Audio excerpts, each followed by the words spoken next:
ScumVM and realized, oh yeah, I wasn't going to do this in ScumVM.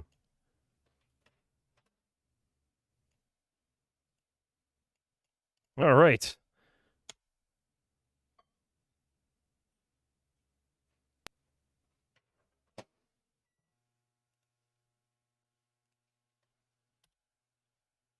Question is it going to work? Yeah, see? There it is. Sound card change may invalidate... oh, crap, I forgot. I mistyped. There we go. Ads about to kick off. Of course they are. The first puzzle is starting the game. No, the first puzzle is where's my head at?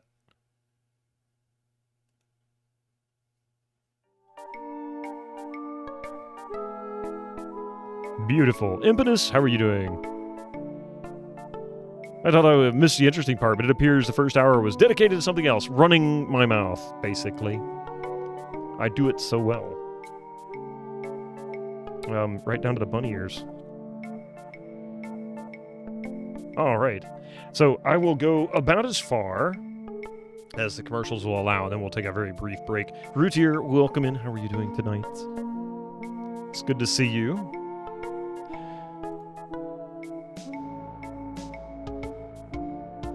You're doing fine. Oh, tell you what.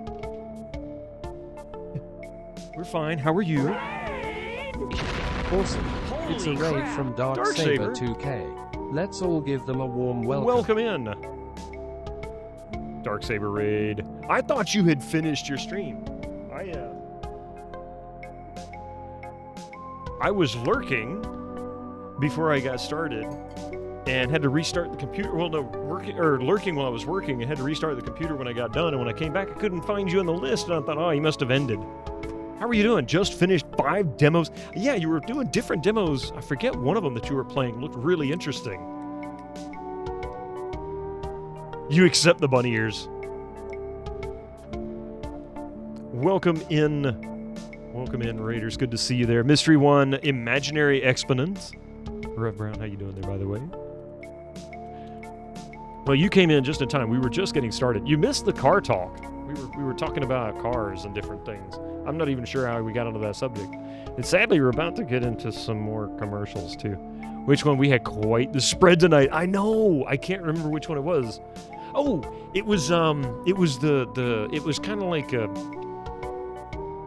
an urban top-down shooter of some kind. You were in a house, you were doing something. I couldn't listen because I was in a meeting the last hour of work. So I didn't get to do anything but watch. I'm like, this is so fascinating. But you were like running around in a neighborhood in like an urban area. Urban Strife, yeah, zombie RPG. How was that? That was one that looked really cool. In fact, where did you get it from? I'll wait for a moment for these commercials to roll through. Really good, keeping an eye on it. Oh, okay. Is that one on GOG? And for those who aren't familiar, Darksaber 2K is one of the GOG stream team members. Also streams on his own channel, obviously. Doing various games. Old, new, indie, that kind of thing. And also one of the nicest guys I know on Twitch, including one of the most passionate gamers I know on Twitch. It's not messing around because it uses AP. Oh, what? Oh, you know it's not messing around because it uses... Oh, it uses AP action points. Yeah, I was going to say, it gave me Fallout vibes.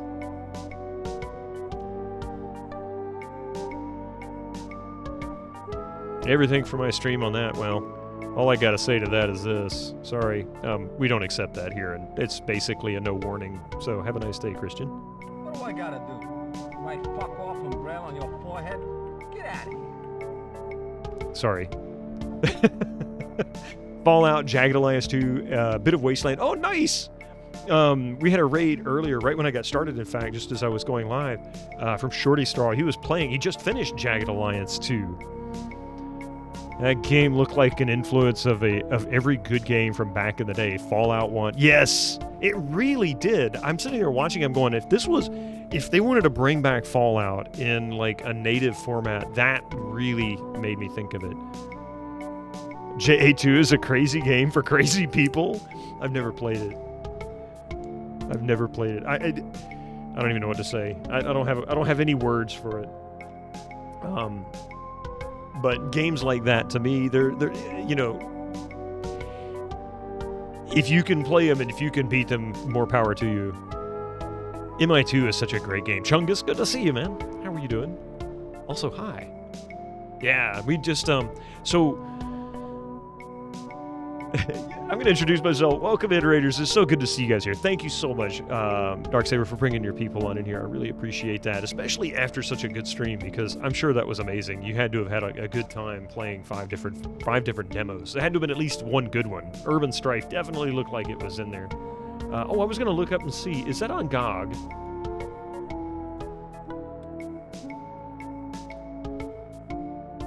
It's not on GOG. Is it on? I guess it might be on Steam. All 5. Good! Even better. I mean, how often do you get 5 demos? Just, if you pick them randomly, I don't know how you chose them, but, you know, if you picked 5 demos randomly, how often would you find even more than 2 or 3 that you really enjoyed and the others were like, eh, or worse?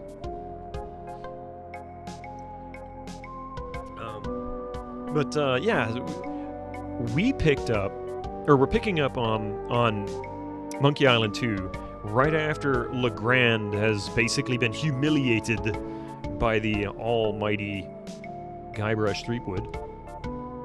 Gotta go to the bathroom. And for those who are new to the stream, yes, I'll do the voiceovers for this, and I'm not sorry for that. Lithuriel, how are you doing tonight? Or in the morning? I'm not sure. Time zones are irrelevant here.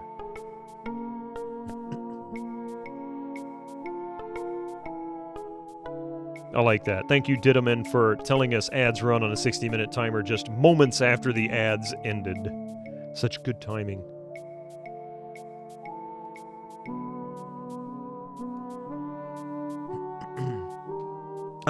Oh, 11 p.m. You're good. Back to work tomorrow. Wow, okay. What about the silly headwear? Oh, Impetus. Oh, yes. I'm feeling much better now.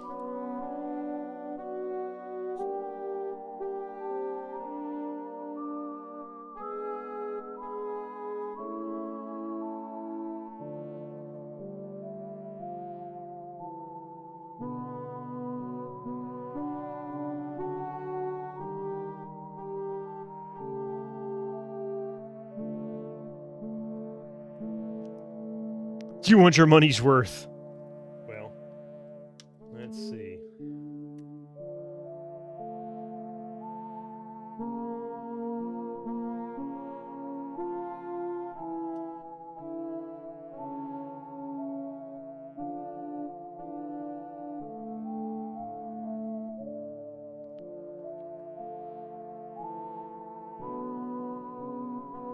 Bear with me. Just a moment.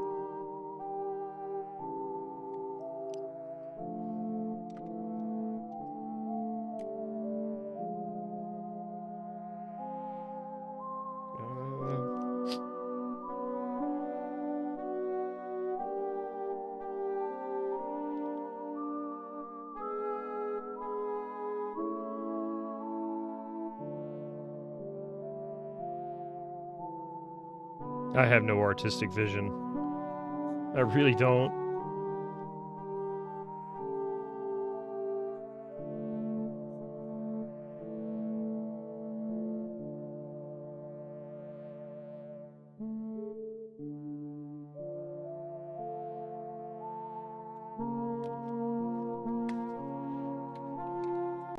All right, there you go. Is that qualify? Is that okay? Does that work? I have no hair. You gotta run, Susie? Night-night. Take care. Good to see you. And hope to see you on Friday as we continue Baldur's Gate. And for those, again, who came with a raid or new to the channel, Fridays and Sundays I stream 8 a.m. Eastern Time, 7 a.m. Eastern Time, respectively. We're playing Baldur's Gate, the original version, the 1998 release, not the enhanced version. And I don't know how far we are in there. I can't remember exactly where we are. Maybe a third of the way in. You have no hair and you must shave. There you go. You have no hair and you must shave. Not exactly headwear, but I'll accept. Well, you can also pick a headwear too. I just wrote what you wrote. You wrote, I'm doing fine, thanks. So I said, okay, well, I'll put it on a post-it note. We have a fine collection of hats and wigs.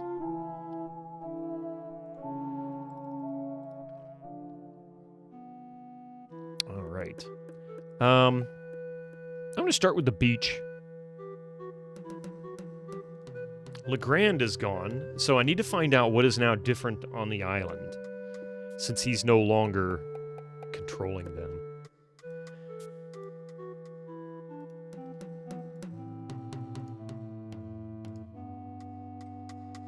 I hate that he has to sit down to talk to him. He's back. Well, you guys can stop worrying about Largo. He's history. Oh, really? He must have finally got that nasty letter I wrote. You sure can write a mean letter, Fink. Your music sounds better. How's this sound? The latest masterpiece of fantasy storytelling from Lucasfilm's Brian Moriarty. Why, it's an extraordinary adventure with an interface of magic. Stunning high-resolution, 3D landscapes, sophisticated score and musical effects. Not to mention the detailed animation and special effects. Elegant point, in-click control of characters, objects, and magic spells. Click. Beat the rush. Go out and buy Loom today. Do you guys know any more piratey songs? Sorry, Mr. Sensitive. The only other songs I know are dirty ones about Governor Marley. Me too. I'll see you salty dogs later. I love that you have that as a sound alert. And I haven't even... There's more to it I need to do. I just haven't had time to do it. I've got so many things going on that I need to, at some point... Pi Lozanne's got some tips for me on that. Hopefully when I get some time, he can help me out with it. So nothing's changed here, other than the dialogue. My bad, didn't read the explanation. You're fine. Simply answered your question. What do you redeem? Well, live and learn. Pink fedora if you feel... sure. Tell you what, we can do that. Nothing better than a Hello Kitty pink fedora. And in fact...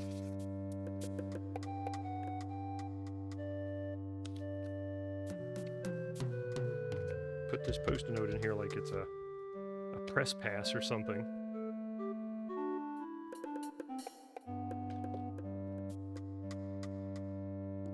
Not that I desperately need the audio, because there's no actual recorded dialogue for this, but I am going to wear some earbuds. Are you remembering a lot about the game as you play through it? There are certain things that are kicking in, like memories that are kicking in. It's crazy to think that I hadn't played this in 30 years, and that I would remember really any of it. But I do vaguely remember Largo Legrand's room when we kicked him out. Like, I kind of remember that event happening. Are we playing the special edition or the DOS version? We're actually playing the DOS version. This is off the Monkey Island Madness CD-ROM that came out in the mid-90s, probably around 95 or 96. And it features the original VGA version. However, there is a difference. It doesn't prompt you for the Monkey Island Light puzzle option or all the puzzles. And it also does not have the wheel deal. I can't really think of it. In fact, it comes out of this pack, which came out in... Here, I'll just show it to you. If I can release the keyboard or the mouse. Came out of this pack and was also sold separately. So it's off that disc there. I just ripped it and running it in DOSBox for simplicity's sake. But there is no wheel It's just simply the game. And so I guess they changed something. I don't know what, but they changed something. You're using the MIDI device. Yeah, we're using MUNT for the audio. Same color as your head.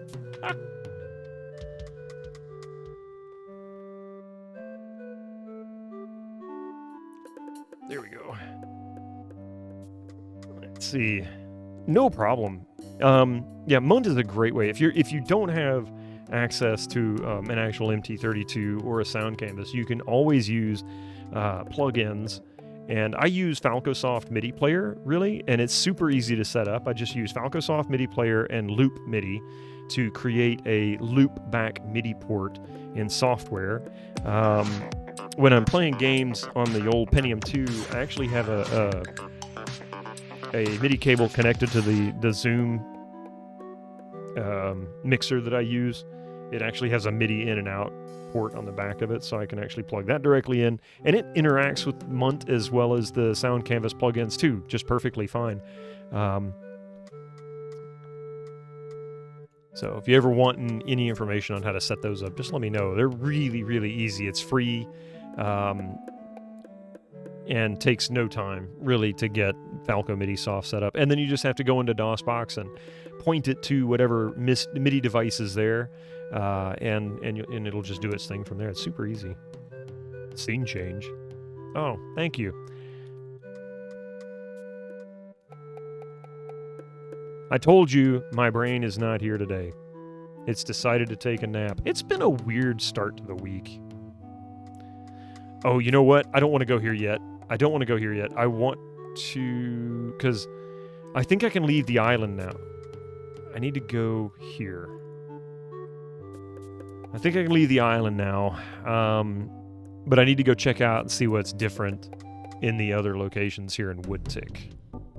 I think I did that actually last Tuesday, but I don't remember for sure. You spotted the dig. Have you played that on stream yet? I have not. The only games that I've played off of that volume set so far has been Monkey Island 1, Full Throttle, and that's it, actually. I want to do Afterlife because that seems to be a LucasArts game that most people are just vaguely aware of.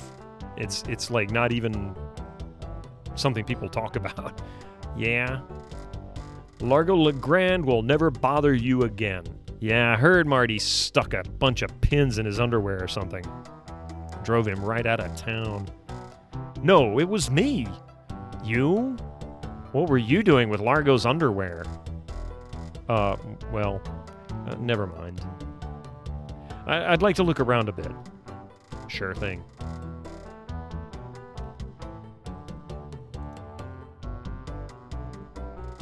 That's me.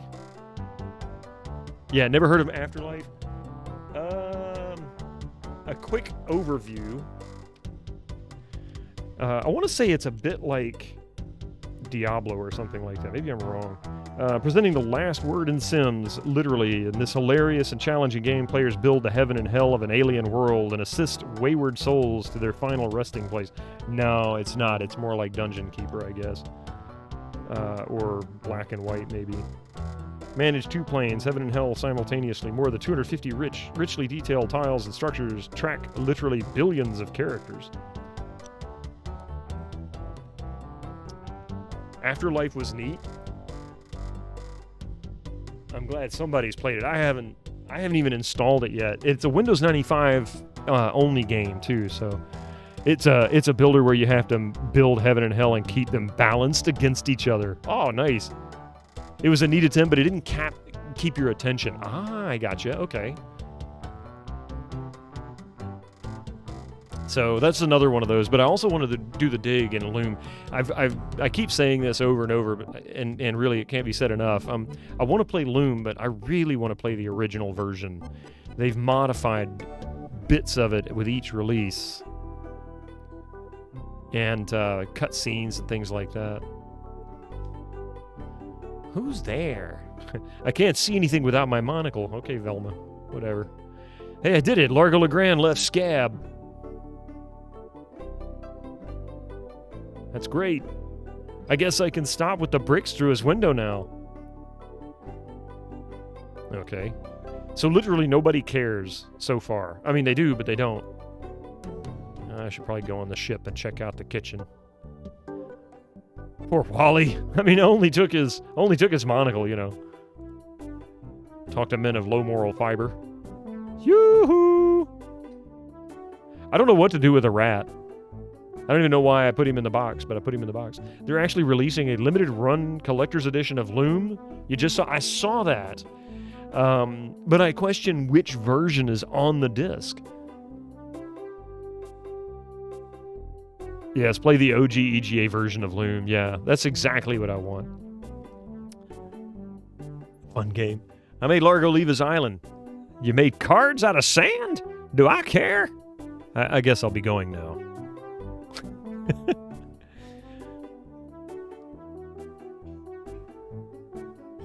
Let's just hop in a window first. Let's check out the kitchen. Maybe the guy will talk. The chef will talk to me now. If not, we'll go to the ship and see if we can get off this island. Fortunately, the EGA version is the only one I've ever played.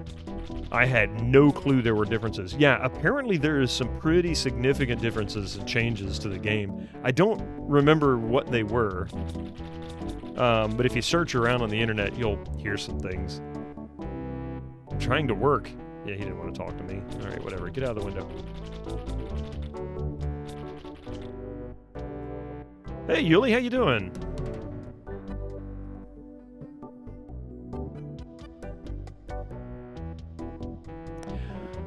But I don't think the EGA version is not part of the re-release. Yeah, see, for some reason, it's like they didn't want... Well, it's the same with Monkey Island 1. They changed that a few times with each release. And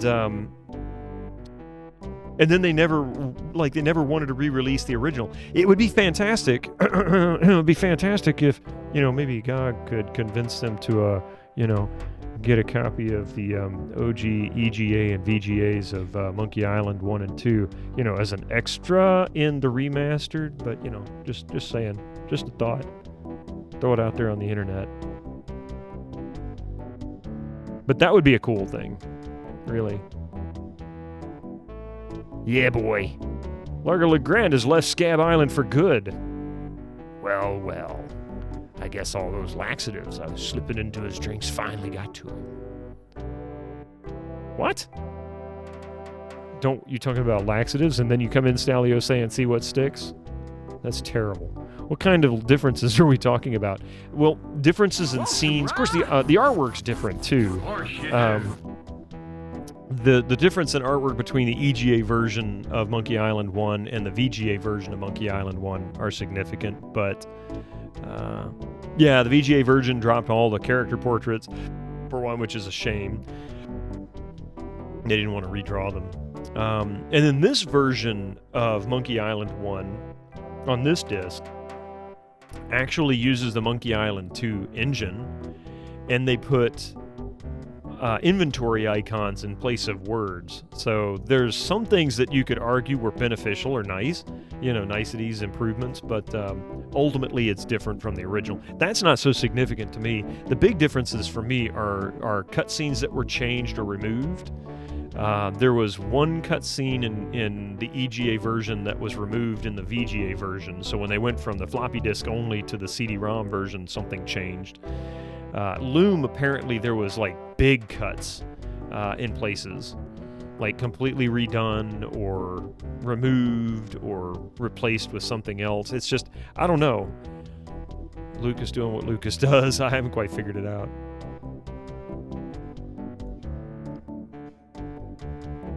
Sorry. The guy I hired is doing just fine so far. Alright, whatever. So let's go see if we can get off the island. We need to move forward, and I'm not sure what that means. Buy Loom today.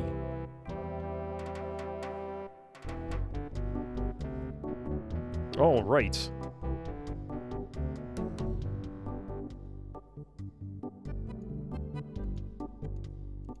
But that desire to play the original Loom pretty much fits why I tend to do first-time playthroughs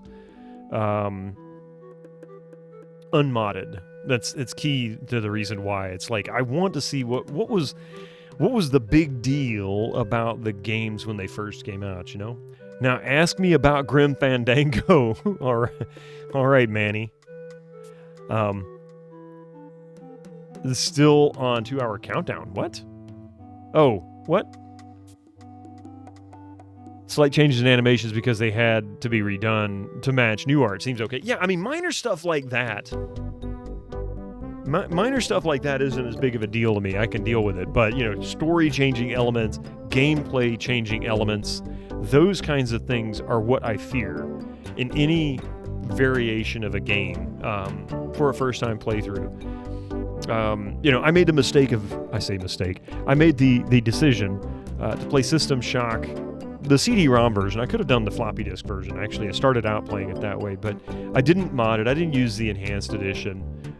I didn't do anything, you know, like I didn't add a cursor, a mouse look mod or anything like that. And the reason why I kind of regret that is because that game is challenging in the controls. And it's a fun game. It's a great story, but the controls are a game in itself. The UI and everything is entirely its own game world. Also, play Loom on hard for a bonus cutscene. Ooh, I'll have to do that. I need to charter a ship. You're in luck, my friend. Rumor has it that Largo's been run off the island. So I'm now free to sail again. Only problem is, of course there's a problem, that you don't look like the type that has 20 pieces of 8. Yeah, you're right. I'm broke. I've got 19 pieces of 8. But I can't polish the guy's leg anymore. He won't give me money. He just says thanks for polishing my leg. I don't have any more pieces of 8 to give you. So where can I get another piece of 8? Sounds like the realms of the haunting, where the European key bindings are for people with 2.5 hands, each having 6 fingers. Well, excuse me, but by any chance, do you have 6 fingers on your right hand? They let you get almost there, exactly. So I need 1 piece of 8. All right. Where to find 1 piece of 8? That's a question. I have a feeling, because we haven't gotten into the hot dog stand yet, there might be something there that we haven't done yet. So maybe there's more on the island than I have discovered. Anyway, let's check out the cemetery. Maybe we can dig up another grave and find a coin. One of these dead people has to have money, right? I mean, they're not using it. Come on.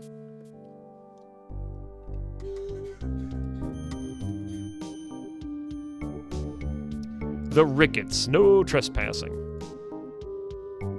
Stan's Cozy Crypts, a place to spend eternity, not a fortune. The Quagmires, giggity. The Grouts, no trespassing. I love when games just hard-code the keys without a way to change it, and it's something impossible to press on anything but a US keyboard layout. Yeah, trust me, I remember playing Tomb Raider the first time. I thought that game was impossible.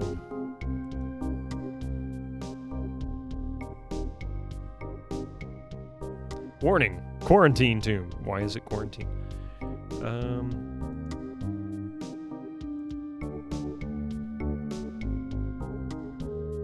Stan's Casual Crosses.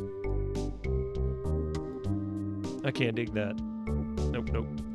Use.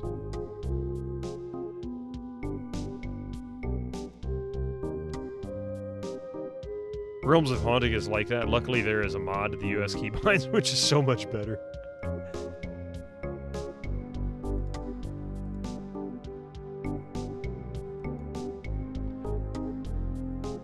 The ground looks too hard and dried up to dig. Why the US has different, better keybinds coded as a mystery, that doesn't make any sense to me. I mean, honestly, you know, I look at the keys. Here's my thing. I look at the keys on a keyboard, and I for something like this, and I'm thinking, okay, well, the key locations are important, so I use ESDF for, like, moving around, right? Hey, Mouse, how you doing? And it doesn't matter if the E on another keyboard is another letter. It really doesn't matter. The position's the same, so why would it make any difference? Like, why would you put it anywhere else? Unless they were just lazy and binding it to the associated letter instead of the key, but even that seems like they'd have to do more work. You had a French colleague and he basically gave up on gaming because every game just assumed WASD was a good choice. He had an AZERTY keyboard, so it was binding to WASD, but the WASDs were in different locations. It really was that. What kind of crap is that? That's kind of stupid. That just doesn't make any sense to me. I don't think I need the remains to see the remains of Jean Louis. That doesn't seem to work. Jean Louis, let's see. No man commanded Jean Louis, not on land and not on water. Jean did whatever he pleased until he kissed the gunner's daughter. Still really rare to see an AZERTY options in games too, yeah.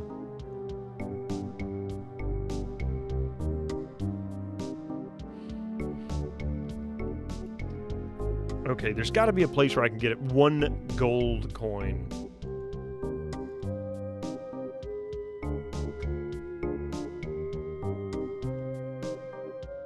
I remember, I forget who owns this now. I think Razer actually owns it. I had this little, it was like part of a keyboard, basically. It had a little palm rest on it, and it was for the left hand, now that I think about it. But it was meant to be like the ESDF or the WASD, and then have some hotkeys and things that you could bind off to the side that you could tap with your pinky. And I forget now what it was called, but I bought it when it first came out, and it was like all the rage. And I was looking through the bin. I was hoping I still had it, and I don't have it. I would have loved to have plugged that into that Windows 98 machine. These days, you can quite often remap key bindings. Well, you can do it in DOSBox super easy. I forget what the command is. Hang on a second, I'll tell you.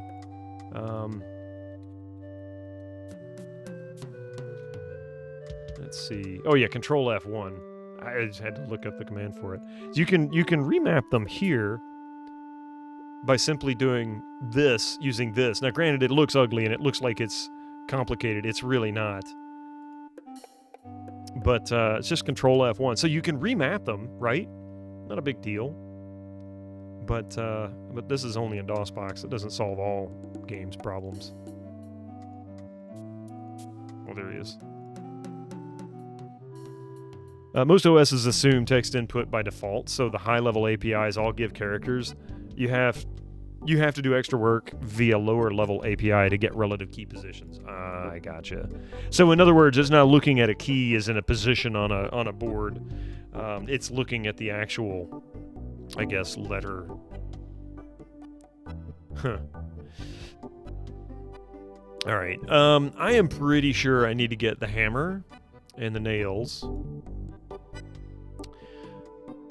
I know for a fact I need to get a coin.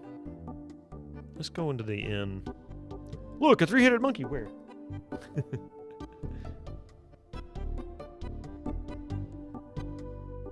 Taki, how you doing? Well, we got rid of the gator. Can we pick up some more cheese squigglies?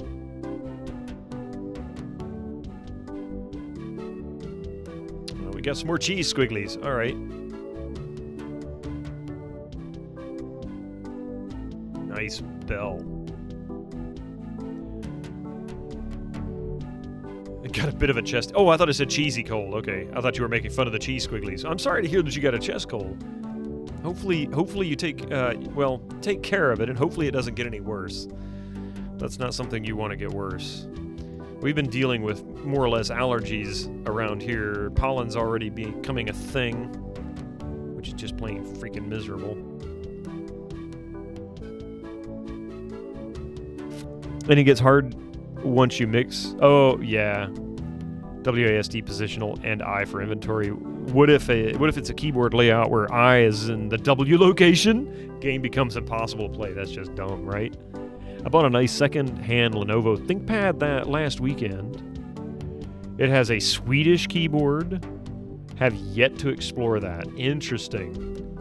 Also printed a 3D slug-shaped fidget toy for one of your girlfriends on her request. Oh, interesting. Slug-shaped fidget toy.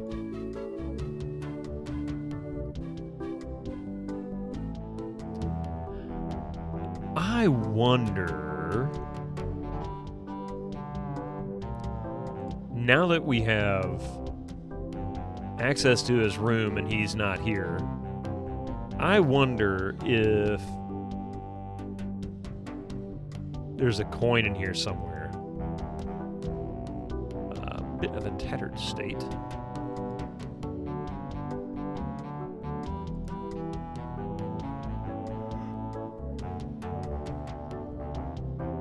I have no idea what that says, Tacky. Clueless.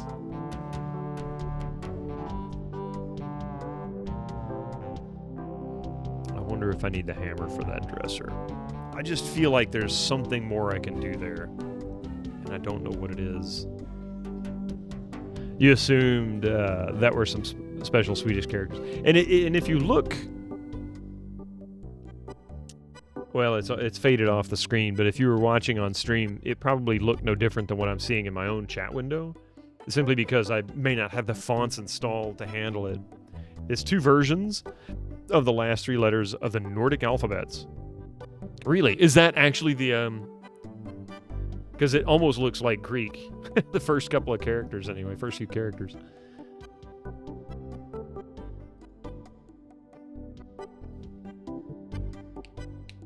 I couldn't tell you if it's right or not. That's my problem, so.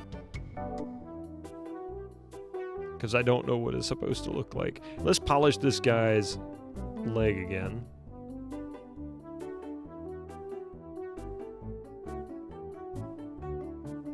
Thanks. I'd give you a piece of 8, but I'm fresh out. All 3 are vowels to us. Oh, okay. In German, we added, I don't even know what those are. And basically A, O, and U. So, you know, if it was A, O, and U for us, it would be the same thing. It's all Greek to me.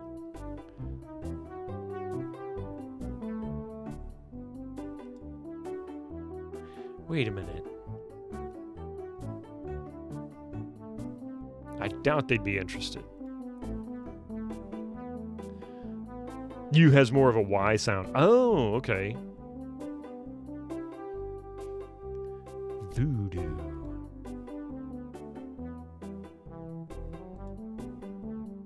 Big whoop. Unclaimed bonanza or myth. This is fascinating. It says here there were 4 pirates. Rapscallion, the cook. Young Lindy, the cabin boy.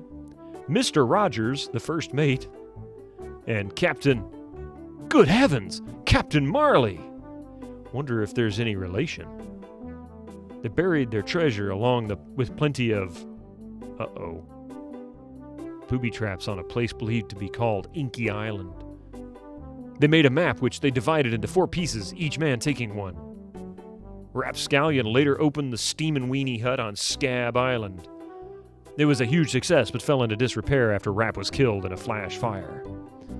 Young Lindy drifted aimlessly down on his luck until he mysteriously came into money while panhandling on Booty Island. He used the cash to bankroll an advertising firm which failed after its gross mishandling of the gangrene and honey account. Mr. Rogers retired off the coast of Fat Island. He marketed homemade contest grog brewed in a bathtub until his recent disappearance. Captain Marley vanished while sailing in the America's Cup race. His boat was leading at the time. You meant that the umlaut. Oh, okay. Gotcha. Good old umlaut. Polish his legs sound like a euphemism. No, not at all, exact orangutan. Marley. In German, A is pronounced like Like the second A in Anna. Okay. Well, or A, excuse me, is pronounced like the A in ham. Oh, So, I gotcha. O is like boat. So long O is like U in hamburger. And U is too hard to explain without teaching you a new sound. I hope you wrote all that down. Where have you heard the name Marley before in Monkey Island? That's Governor Marley from Monkey Island 1, who is also Guybrush's girlfriend. Or at least his love interest, anyway. Let's see. Guess I'll be going now. He doesn't want anything from me. Maybe...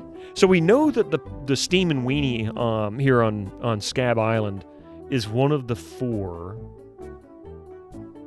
pirates. That must mean...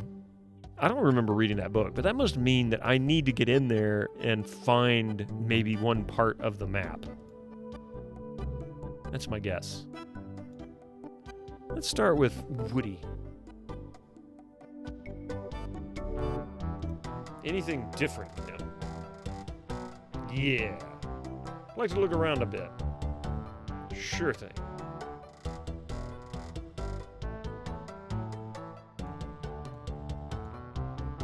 No thanks. So you want some cheese squigglies? No thanks. You want some spit-encrusted paper? No thanks.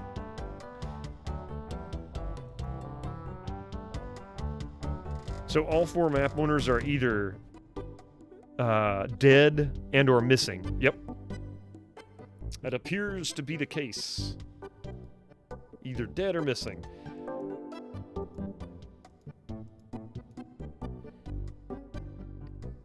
Let's see. Now that we've got some new information, you have some cheese squigglies? We don't. Now that we've got some new information about the Steam and Weenie Hut, let's check out these 2 guys, see if maybe they can give me some more information. I kind of doubt it, but, you know. Or both. They're dead and missing, or missing and dead. Does it really matter which order I say that in? Hey, Raising the Beam. He's back. Now, do you guys know any more of those piratey songs? Sorry, Mr. Sensitive. The only other songs I know are dirty ones about Governor Marley. Me too. Okay, well, there's nothing new there.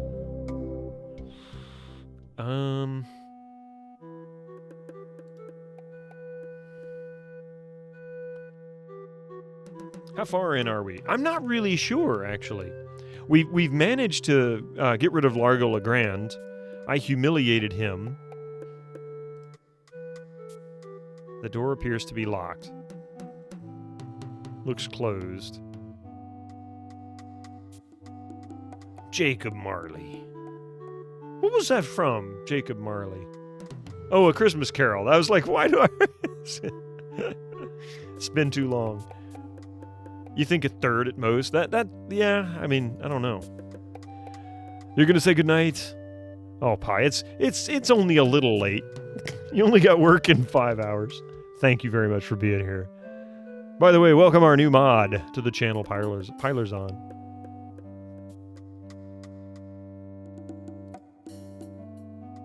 Rapscallion Steam and Weenie Hut. Have a good one, you too. Sleep well. I will talk to you later. Let's see. So we know Banhammer Hype. There you go. Ebenezer Scrooge. Scrooge's old partner account. Yeah. Isn't Marley also a ghost? Yeah. Yep.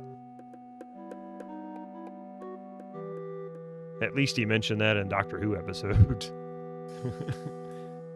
No Charles Dickens to you? Let's see. Look at... It's closed. So what do we do? How do we get in here? Is there a key?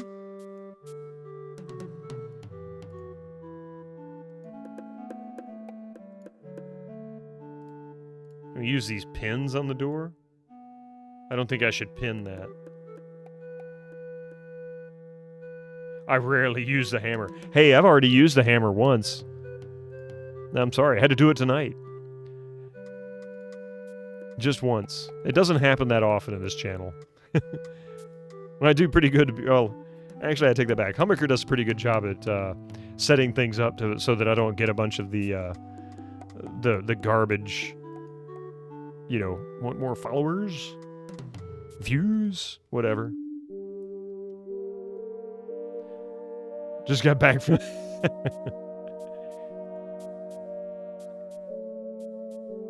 I really am not sure what I'm looking for. Everything you need for your stream. Want some rye? Of course you do.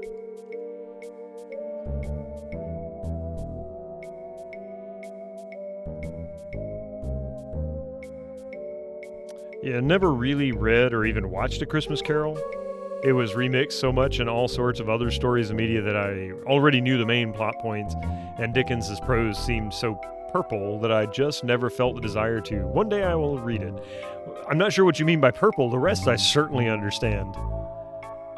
Like 100%, I get it. Looks like bound editions of Voodoo Quarterly.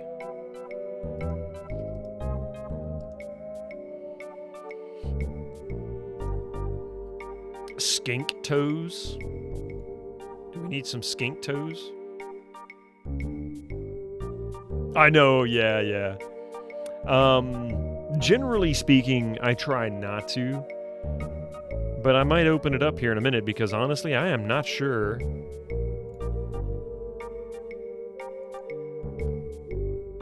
what I'm missing. It's got to be something really obvious that I just haven't picked up on yet. Purple as in overwrought and flowery. Back again, Mr. Threepwood. About that jar I was looking at. I can't make you any of that potion without some ash from the subject's remains. About that voodoo doll. Yeah, it worked pretty well, didn't it? It's mildly obtuse. Well, that's enough voodoo for me. So be it. Her entrance, her grand entrance in Monkey Island 3, or Curse of Monkey Island, is pretty cool. Which, since a lot of episodic stories were literally paid by the word, yeah. Oh, purple prose is excessively flowery, unnecessarily verbose, melodramatic, etc. Yeah. Was it always, or is it that time separation? I always wondered when.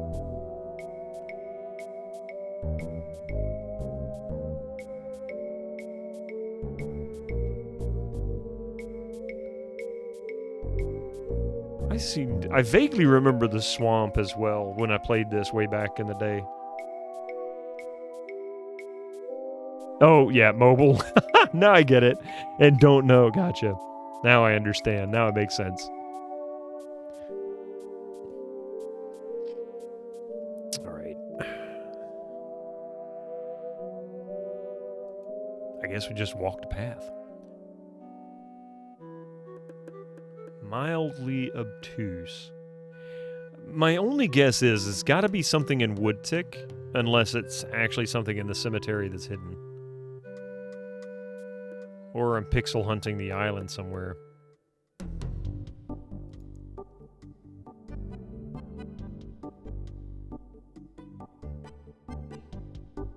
Back when we played WoW Vanilla, we always put the asterisk before the corrected word. Yeah, that, you know, they all have their own. There's always little methods for that kind of thing. We used to do the same thing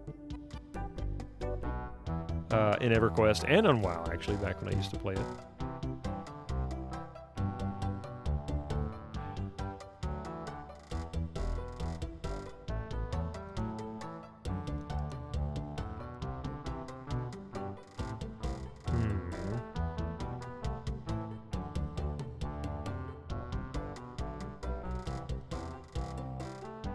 Oh boy, it's Buzzsaw Girl. No one touches her but me.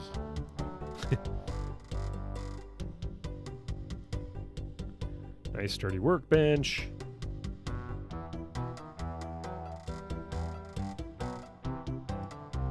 What a cute little stool. It's adjusted to my height.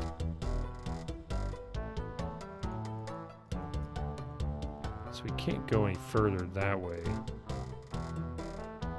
Nice craftsmanship. Don't touch that. That reminds me.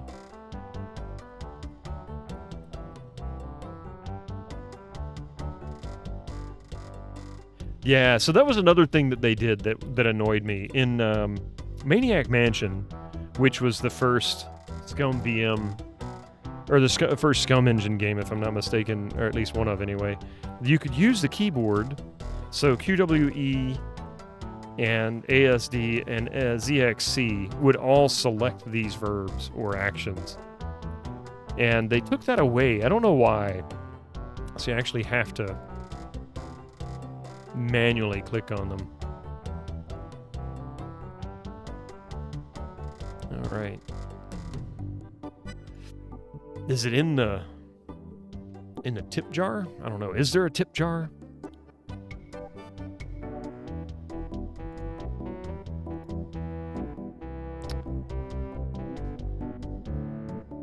Surprised the metronome doesn't go tick. Wait a minute. Use.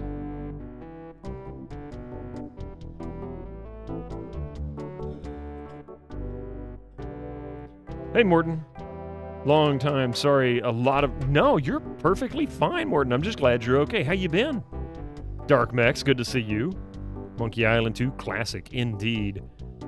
And it's first time, too. It's been so long since I played this, I don't remember anything other than vague memories of certain areas. I don't remember any of the answers to the puzzles. Yeah, boy. Yeah, whatever. Alright. Grog, please. I'll need to see some ID for that. In that case, I'll be taking my business elsewhere. Must have left my ID in my other pants. You'll have to do better than that. No ID, no service. Okay, you know what? It's allowed. What am I missing? Is obviously I need to get one gold piece, one piece of 8. But I have no idea where to find it or what I need to do. Get a job, sir. I'm trying to. But how do I get rid of this guy? So that's the hint. Get a job. Okay. So let's see. Hints are off the... Oops, wrong one. Here we go. So we need to get rid of this guy. Use polish in the Vichyssoise. I don't want to polish that. Use squigglies in the Vichyssoise. That wouldn't taste very good. That would get him fired, right? The keyboard shortcuts should work. Not sure about Scum VM, I think. I'm using DOSBox. It should work just fine. But it didn't work in Windows 98 when I ran this natively. Or not Windows 98. I ran this natively in DOS 6.22. And it didn't work there either. It's something to do with, I guess, the engine itself. You like using G, give, use, P for pickup. Yeah, now those work. But you have to go all over the keyboard, which goes back to the situation where we were talking about how, you know, you'd use a different keyboard like Azerty or something, and then what was already pre-assigned is like jumbled up because the keys aren't in the same location. So I can hit L and it'll do look at, or P for pickup. But then you've got 3 actions that start with a P: push, pull, pickup. Oh, interesting. I just found the volume controls.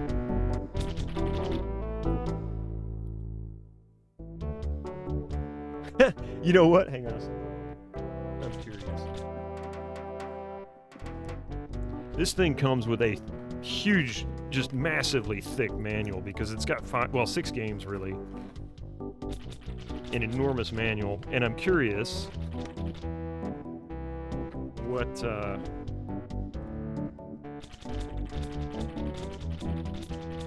it says. Yeah, the volume key controls are neat. Let's see. Curse. Monkey Island 2.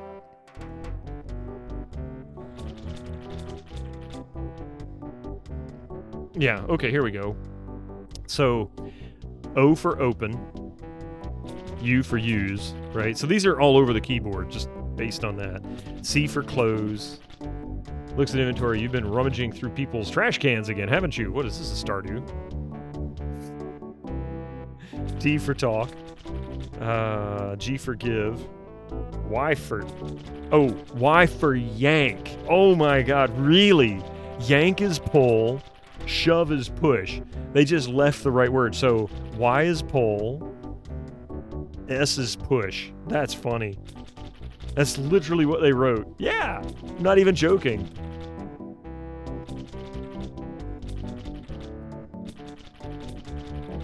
So right here, pull, yank, push, shove. Exactly. Exactly. But like I said, this thing comes with this really thick, massive manual, but it's got all these different games.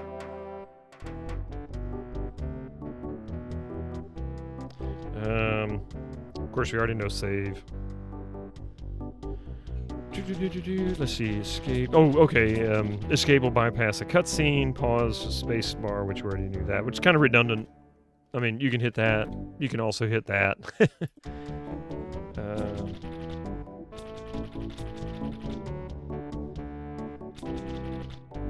Oh, interesting. It says sound control was this right here for roll and volume. I can turn it off, basically. No music. But it actually says, in parentheses, it says controls the internal speaker only. Text speed. Let's see. Mouse mode.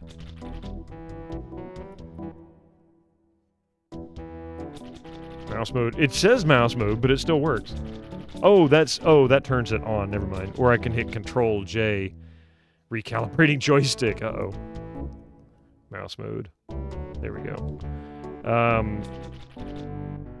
Alt X and Control C, of course, exit the game. Really nothing else in this.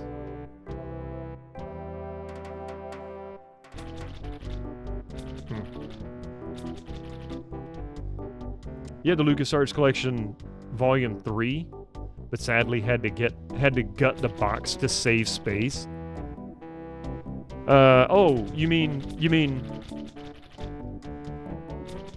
this manual? Is that familiar there, Harney? How you doing? Yeah, it's actually what I pulled this out of. We're thinking the kins of parents call their child rap anyway. Rapscallion. Mom and Pop Scallion are weird. As someone who uses 80s software that came with ring-bound manual space, or manuals about half of a phone book in width, this does not look massive. Well, I mean, yeah. I have the ancient texts. Their finest hour. Yeah, my LucasArts Super Sampler box got flattened with a few others and a shelf collapse. Oh, that sucks. And that really sucks because this is somewhat a delicate box. It's not good cardstock. And the tray itself is a plastic tray, but it comes with so many good games. It's just an amazing collection. All right, we need to get rid of this guy somehow. It's a little mean looking and ugly. I think Largo's out of voodoo range now.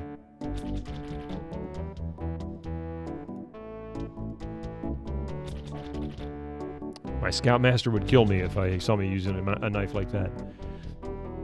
That's precisely the one, but where that tome is right now is a mystery. They're relatively inexpensive. For all the games that you get with it, you would be able to get you'd be able to get all the games for roughly the cost of buying them online and say GOG.com or Steam or something like that. And you'd get the original DOS versions or Windows 95 version of one game anyway. I think you still have a stack of 4 or so phone book thick MS Word 4 or 5 manuals. Oh god. The only one that I had, Yuli, that was ring bound was SimCity 3000. That was it. That one, I kind of regret getting rid of that game and the book. I wasn't a huge fan of SimCity. I mean, like, I wasn't one that got into it and played it obsessively. I played Civilization instead. Like Civ 2 and Civ 3 were really my jam.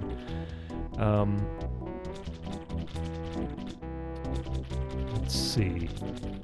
Use. Put a stick in the stove, right? Doesn't seem to work. Fallout 1 has a ring-bound manual. It has a cookie recipe at the back. Does it really? I never actually saw those. Use cheese squigglies in the vichyssoise.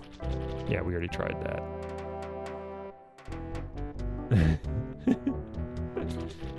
My wife says, you use cheese squigglies in the vichyssoise. That's exactly what I'm trying to do.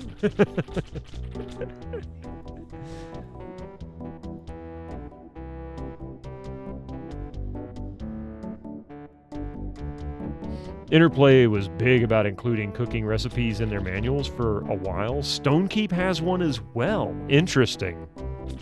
I had no idea. I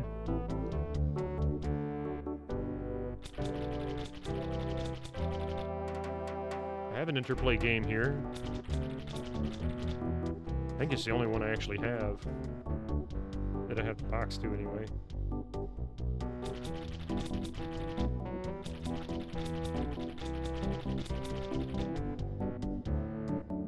I'm just really curious now.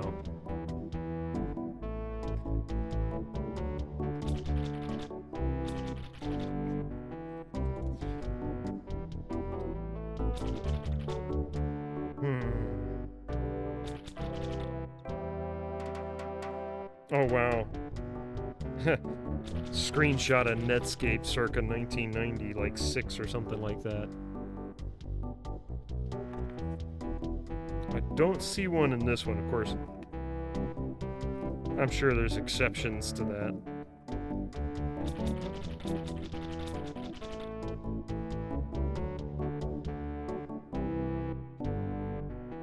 Oh, 1995. Wow. Netscape, usually at the back in the appendixes. All right. Well, I'll show you this, just because I think it's kind of cool to see. I mean, how often do you get to see this? So, this is actually Judgment Rights, Star Trek Judgment Rights. So here's a picture in the back of the manual. This was from 1995. And there's a picture of Netscape from roughly 1995.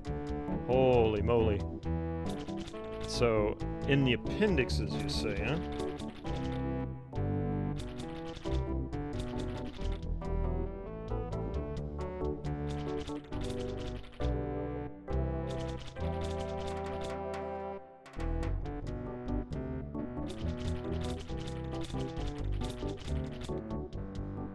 Let me get into that. So let's see, is there a table of contents? Maybe you can...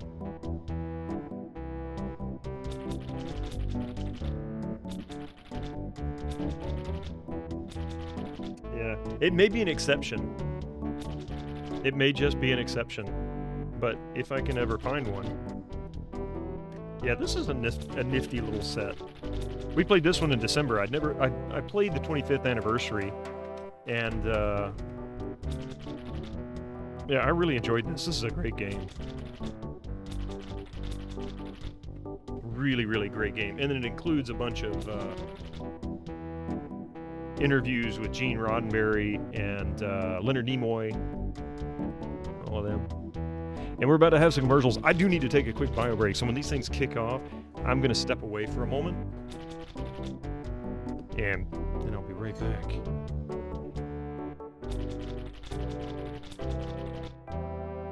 That's so weird. I don't know what's going on with that. Hang on a second. Something done broke.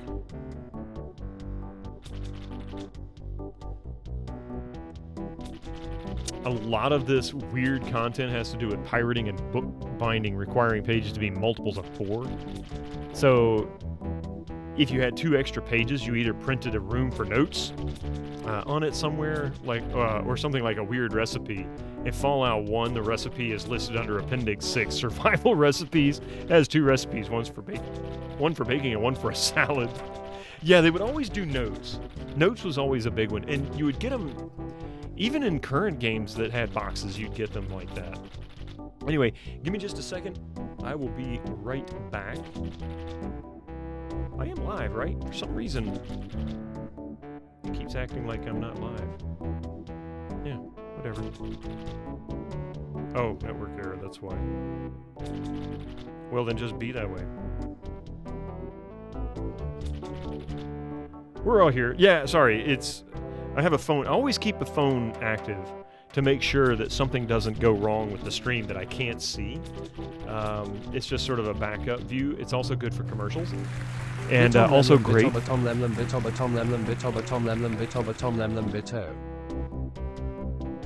Thank you very much for the 11 months. PS1 Addict, how are you doing?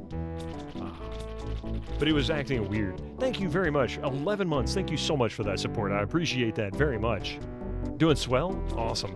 Well, I hate to do this to you, but I need a quick stretch break, bio break, and whatnot, and commercials are hitting for quite a few people. So I'm going to be right back in just a few minutes. Don't you go nowhere. I promise I'll be back.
All right, sorry about that. Thank you very much for that. All right, just got home from work. Got to do a bio break as well. I understand. All right, thank you very much, and we're back. And again, PS1 Addict, thank you very much for the 11 months. I really appreciate that. D-Pat, welcome back. So, you're all saying that I'm on the right path. The question is, what do I need to do? The appropriate hat for the appropriate game. Arr. It's going slow.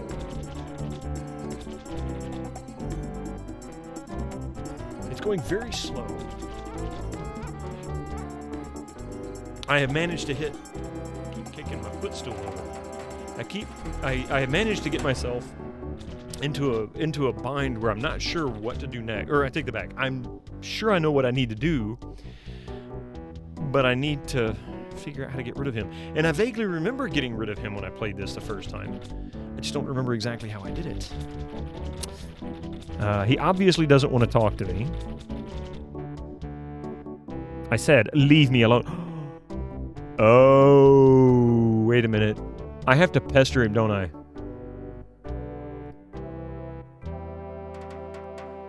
No? He's like Nuber and, oh heck, what was that town in Baldur's Gate? I can't remember now which one it was. I wanted to say Baragos, but it's not that.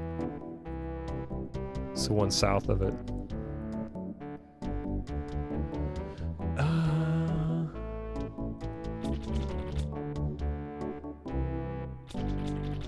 Well, he didn't say anything. Oh, it's too soggy. Let's see.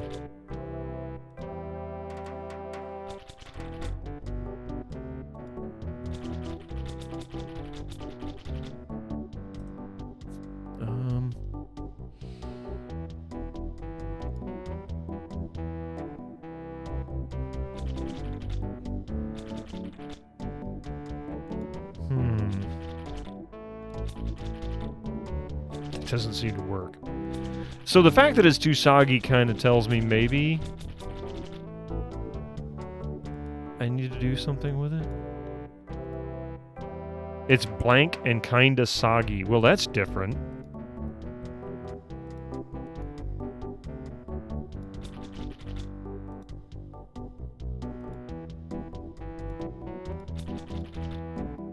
I don't want to gunk up the blade.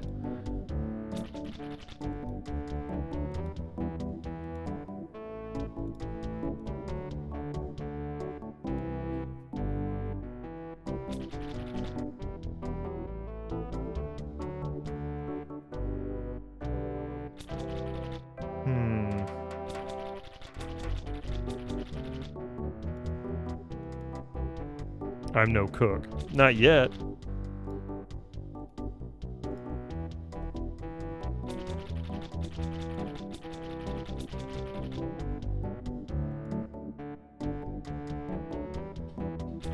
I don't know how good that would taste. Wait a minute. Okay.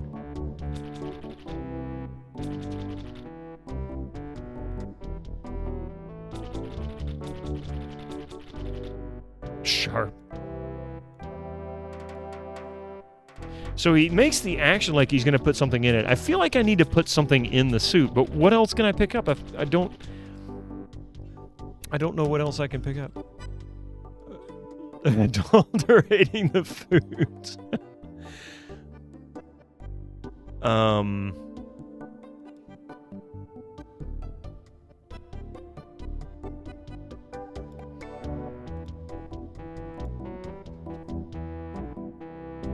I didn't even know he was married. What? Hi to Doc Cat. No, we don't mess with that. This is way too old for you to be messing with, too. Cat. Hi, Mystic. Are you going to be a good boy? You're probably not going to be a good boy, are you?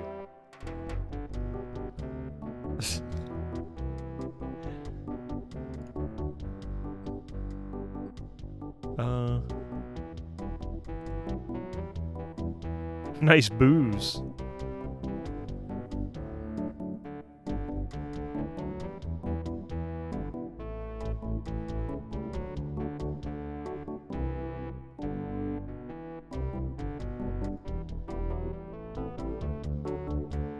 Yeah, he hopped up long enough to be a butt and then jumped down.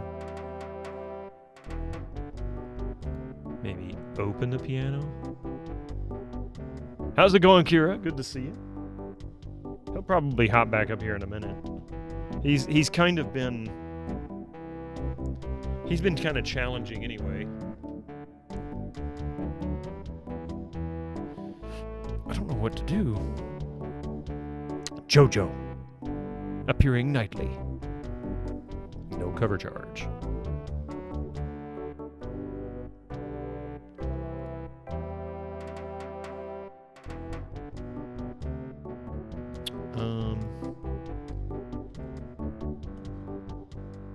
Mystic, what are you doing? Hang on a second.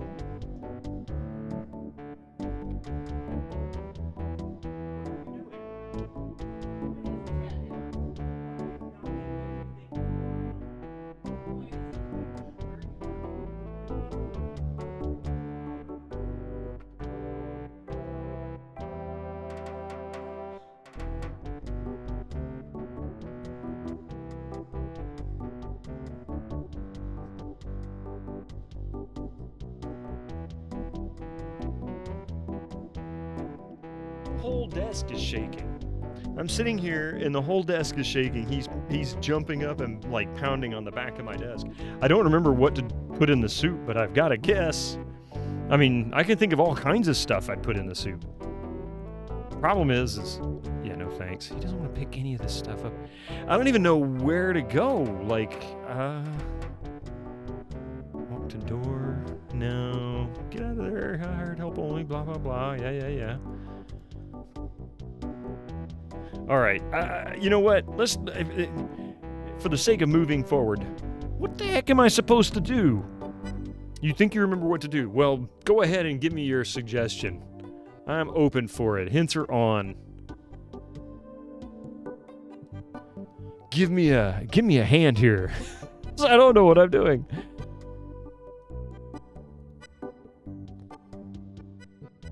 You got a pet at the laundry. Well, I do have a pet at the laundry. But yeah, so I've got the rat. The rat is in the box. I don't want to have to retrap him, so.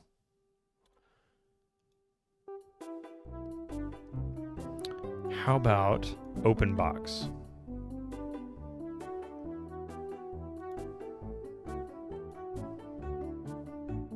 Oh. Okay. Well, that wasn't obtuse. The men of low pixel rate. That rat was so cute. Look at capturing. Cute little fella. Fimes, thank you for the follow. I appreciate it. All right. You never tried to pick it. I never opened it. I'm like, what am I supposed to do with this? I tried picking up the box. I tried everything but opening the box. Like, that should have been the most obvious thing in the world. I figured I'd have to, like, trap it again or something. I don't know. I don't know what I was thinking. Obviously, I wasn't thinking at all, I guess. Good thing this is a cold soup. Yeah, that's just rotten. Talk to cook. Excuse me. I said leave me alone. Alright, we'll be that way, you jerk. You made it to the soup. That was the obtuse part to you.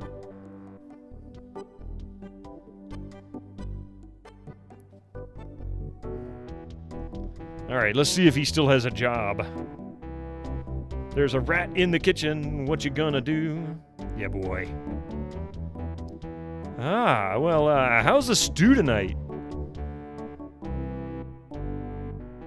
Stew? How gauche. We only serve gourmet chilled soups here. In fact, our new cook has been working all day on a very special vichyssoise. Let me go see how he's doing. How's the vichyssoise, Bernard? Bernard? Ha! Excellent, sir. Won't you have a taste? I think I will. Oh my god! What kind of demented recipe book are you using? You're fired. But, sir... Out! Out of my sight.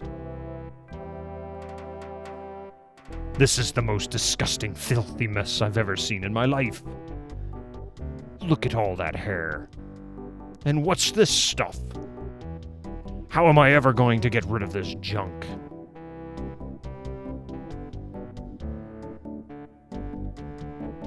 Well, here's your soup. I'm not that hungry anymore. Dang. Hey, can you cook? A little.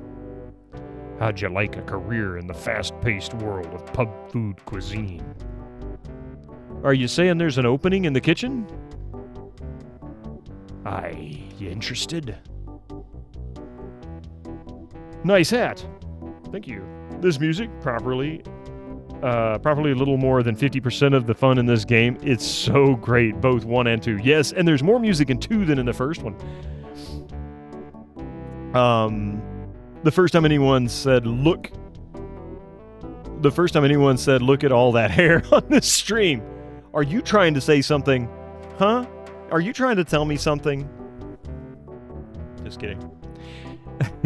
No thanks. I like being my own boss. Let's see. How much does it pay?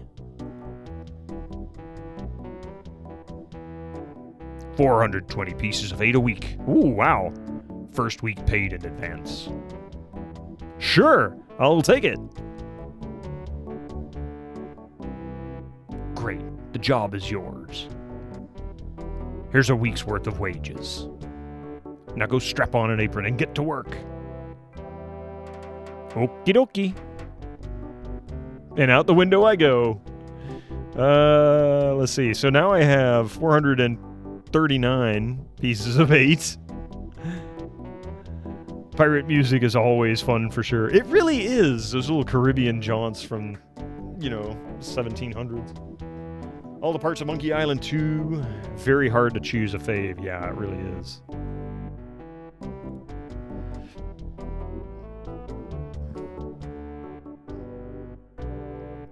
Now, I was gainfully employed, leaving my job without telling him, or a good reason. Likely I won't be employed for much longer.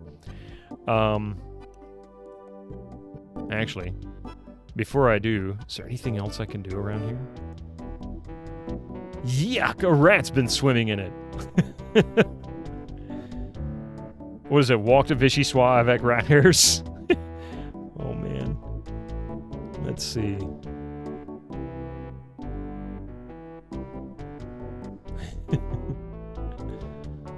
I don't think there's anything else in here other than... The thing about quiet quitting is that you keep quiet about it. You got a point. You should have made him some glue stew. Glue stew? Any cornflakes? I'm hungry. Wait. I really wonder if I'm supposed to do something to get into the steam and weenie. Okay, so that's not it. Screw it. Let's see if we can get off the island. We'll just head, yeah.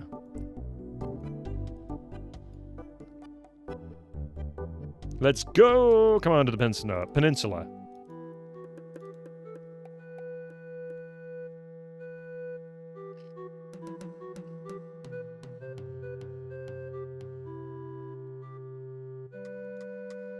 Walk to the houseboat. I don't know if I'd want to ride on this boat. Look at how twisted and whatnot it is. In pretty bad shape.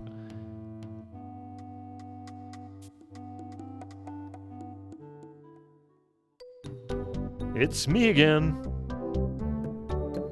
Oh, so I see. What can I do for you this time on? I'd like to charter a ship. You're in luck, my friend. Rumor has it that Largo's been run off the island. So I'm now free to sail again. Only problem is that you don't look like you're the type that has 20 pieces of 8. Actually, I do have that much. Well, man, consider my ship chartered. Great! Where's your ship? Ha ha! You're so funny. You're standing on it, man. Yikes. 4 map pieces. The fact that the cook's name was Bernard makes me want to take a look at the special edition of Monkey Island 2 just to hear the voice acting and see if it's, wait. Deep in the Caribbean, hidden by endless storm, lies LeChuck's fortress. So, when are we going to resurrect the old bloated fool? Oops. I'll ignore this comment just this one time, Largo. Only because they tell me you found Guybrush Threepwood. It's Threepwood, and I found him on Scab Island. Very good. No one gets the upper hand of LeChuck without getting what he deserves. I want Guybrush brought to me, and I want him brought alive. I am entrusting this to you. Do not fail me. Never, your voodoo lordship. Guybrush Threepwood is finished. I need you to start building me a very special doll. With pleasure. I'm off to find Big Whoop. Just to hear the voice acting and see if they went for a DOTT Bernard. Yeah, that's what I was wondering myself. It just, if anything, they reused the name, and I guarantee it was on purpose. Intermezzo of Evil. All that polishing for nothing. Well, I got an extra 19 pieces of 8 on top of my 420. Makes me wonder if 420 was on purpose. Also, want to play Special Edition Monkey Island 2 just to hear Earl Bowen's lines. I love hearing Earl Bowen play, do the voice of LeChuck. He was so perfect for that role. And then you think back on his characters in past movies and whatnot, and you just don't really see it. Like, you can kind of hear his voice. You can kind of see his voice. You can kind of hear his voice a little bit, but he does such a fantastic job of not being him as LeChuck. It has a picture of a parrot on the front. It's Parrot Chow.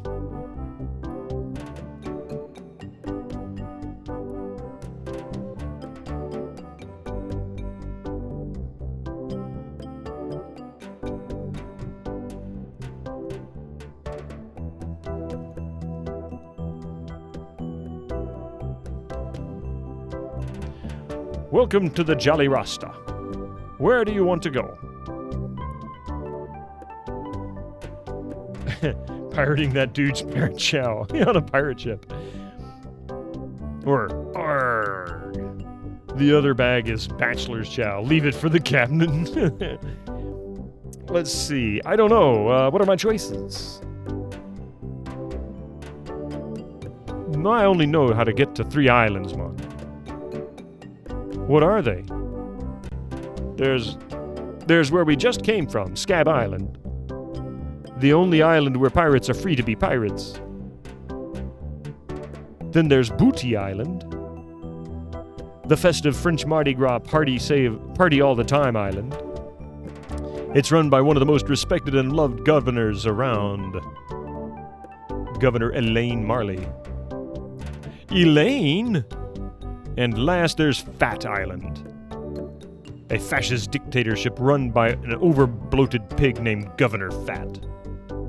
Here, take this easy-to-read reference map, courtesy of Dread Tours.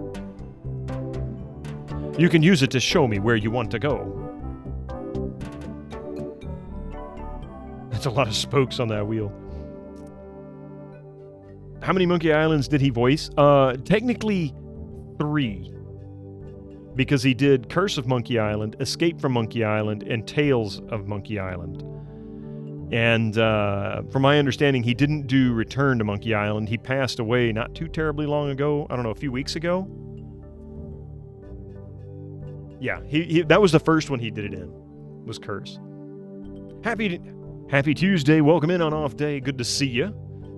Time for a booty call. Are we going to Booty? We're going to go to Fat first. Because Booty Island... if my memory is right, and it's very, very vague, so I can't really remember for sure, but events that happen on Booty Island is where we see the beginning again. Basically, I'm telling the story to Elaine as I'm hanging in a pit. And I think that's on Booty Island. But let's go to Fat Island first. Yeah, he's not. I didn't think he was in Return, but I don't know what kind of shape he was in. He may not have been able to really act. I mean, since he passed away just recently, the voice lines would have been done within the past year, I'm sure.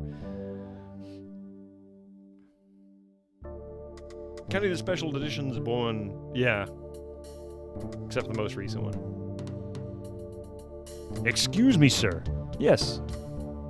Aren't you Guybrush Threepwood? That's right. I'm the man who swashed the ghost pirate LeChuck's buckles. Wait, well, I don't think that's what he wanted to say. Who wants to know? My name is Smith. You must have me confused with someone else. We'll go with the first one. It's more humorous.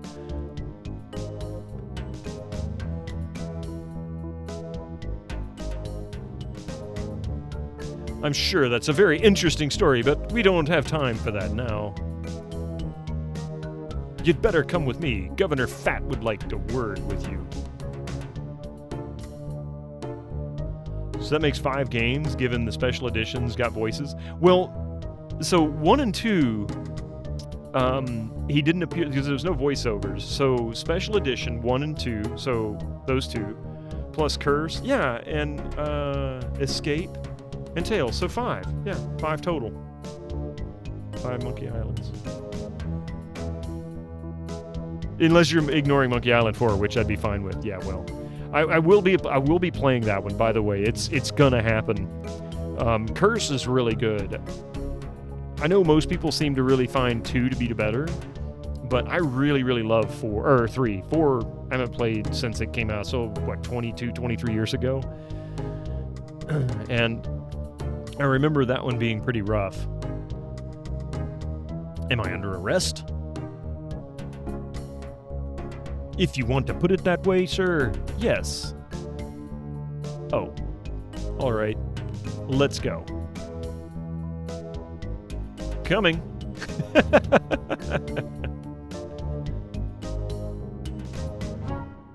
The monkeys are listening, yeah.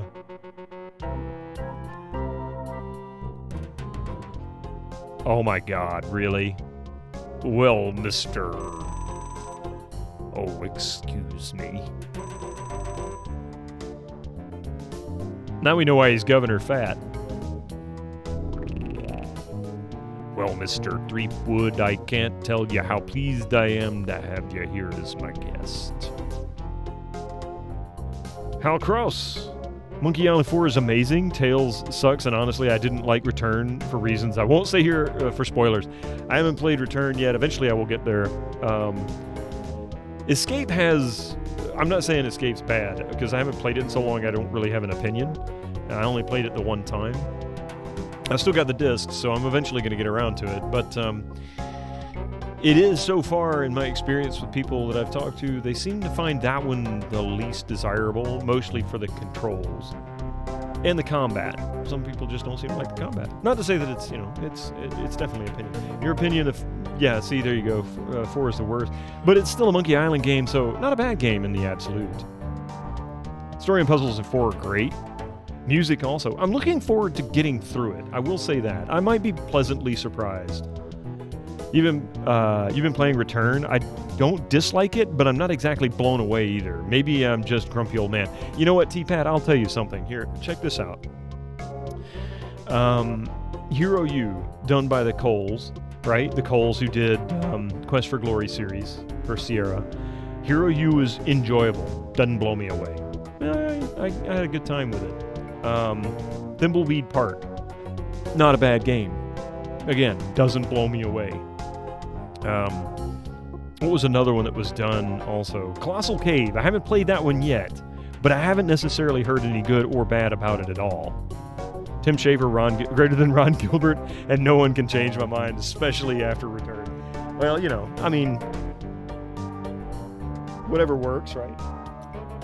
4 had the most illogical puzzles to you, and they were dwarfed by issues with the controls and the step down in art quality due to the early 3D engine. I will say I agree with you on the 3D art engine part, Yuli. When you look at Curse of Monkey Island and compare it to the others, Curse looks amazing. Even today, if it wasn't for the low-res graphics that were decently res back then, like normal res, but low-res graphics compared to something like, say, Tales of Monkey Island or Return, it still looks fantastic. If they could take the assets and just increase the resolution so that it was modern resolution, it would still look like an amazing game today. Like, absolutely fantastic. You like Chapter 1 of Monkey Island 4, but not the rest, not at all. Play games, have fun. Rev Brown said it, that's perfect, that's exactly how you should go it. If you enjoy the game, have fun playing it. If you're not having fun, well, maybe you shouldn't play the game, or perhaps you just need something to get you past the part that's not fun, whether that's a cheat or walkthrough or whatever. Don't cheat online, by the way, but single player games, it's okay. That's my opinion. That's how I look at it. I mean, I loved Return to Zork. Not a lot of people do, right? So, I got plenty of games I love that some people hate. I can't say I care as much for your invitation. Your home is lovely. Would you like to hear the story of the time I blew LeChuck's top? let's just start with that.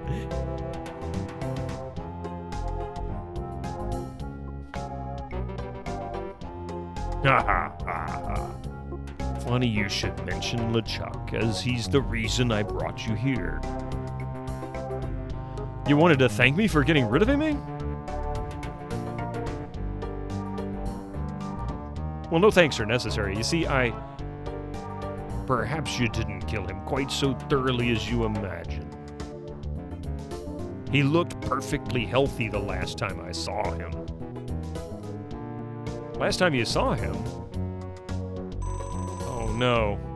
LeChuck's back. I beg your pardon. Did you say something? You like Return to Zork? I'd like to try the others eventually.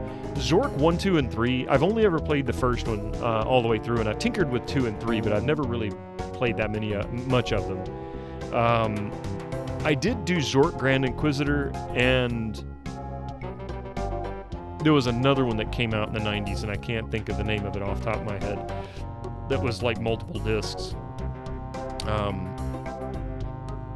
I can see the cover, but I can't think of the name of it. Anyway, I did 2 of them in the 90s, and they were okay. They tried to be like Myst, and Nemesis, that's it. Yep, that was it. For some reason, the name came to mind, but it didn't sound right. But they're not awful, but they tried to be more like Myst, and I think at the time, I was getting a little tired of point and clicks at that point in the 90s, so very few of them I really played all the way through, and it wasn't a blow you away kind of game, but really at that point, Infocom was dead, so there wasn't any Infocom soul left in the games. It was all Activision after that. In fact, the same Activision the Blizzard Activision acquisition, same guy, Kotick or however you pronounce his name, was running that show back then too, and he didn't do Infocom much good. He was kind of rough. They missed their target. This conversation makes you want some rah. Let's see. I took care of LeChuck once. I can do it again. By the way, I do remember this scene because how can you forget this scene? I don't remember what I did in it. I just remember seeing it. Could I hide out here for a while?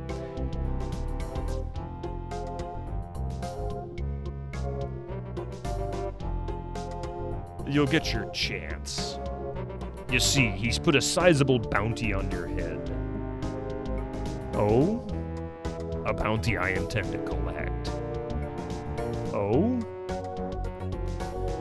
How Activision ran Infocom into the ground is a sad tale. It really is, but it has to do with Kotick.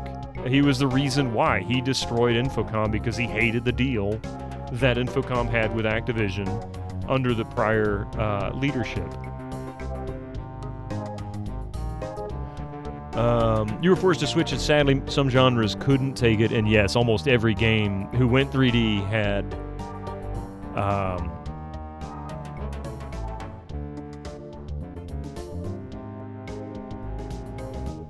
I missed some conversation here. I'm going to have to go back and look at it here. Let's see. Every game who went 3D had to scale themselves backwards to do so. Yeah. Escape from Monkey Island was better than I feared. Is that feared, I guess? We'll probably not play it ever again.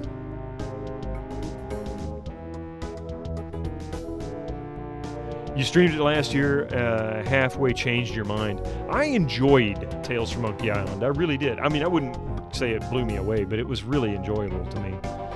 Return to Zork is pretty weird, as I know. We'll try and play. Not sure when. Well, I tell you what, just for kicks and grins, while this guy's hanging out, I'll show you something. I love this box. And this is considered like the last Infocom box. That really held true to the Infocom standards, and it's missing only one thing. It's my Return to Zork box. This is the floppy disk version, not the CD-ROM version. And the cool thing there's a couple of cool things about this box. One, it's a 2-piece box because it's a tear in the space-time.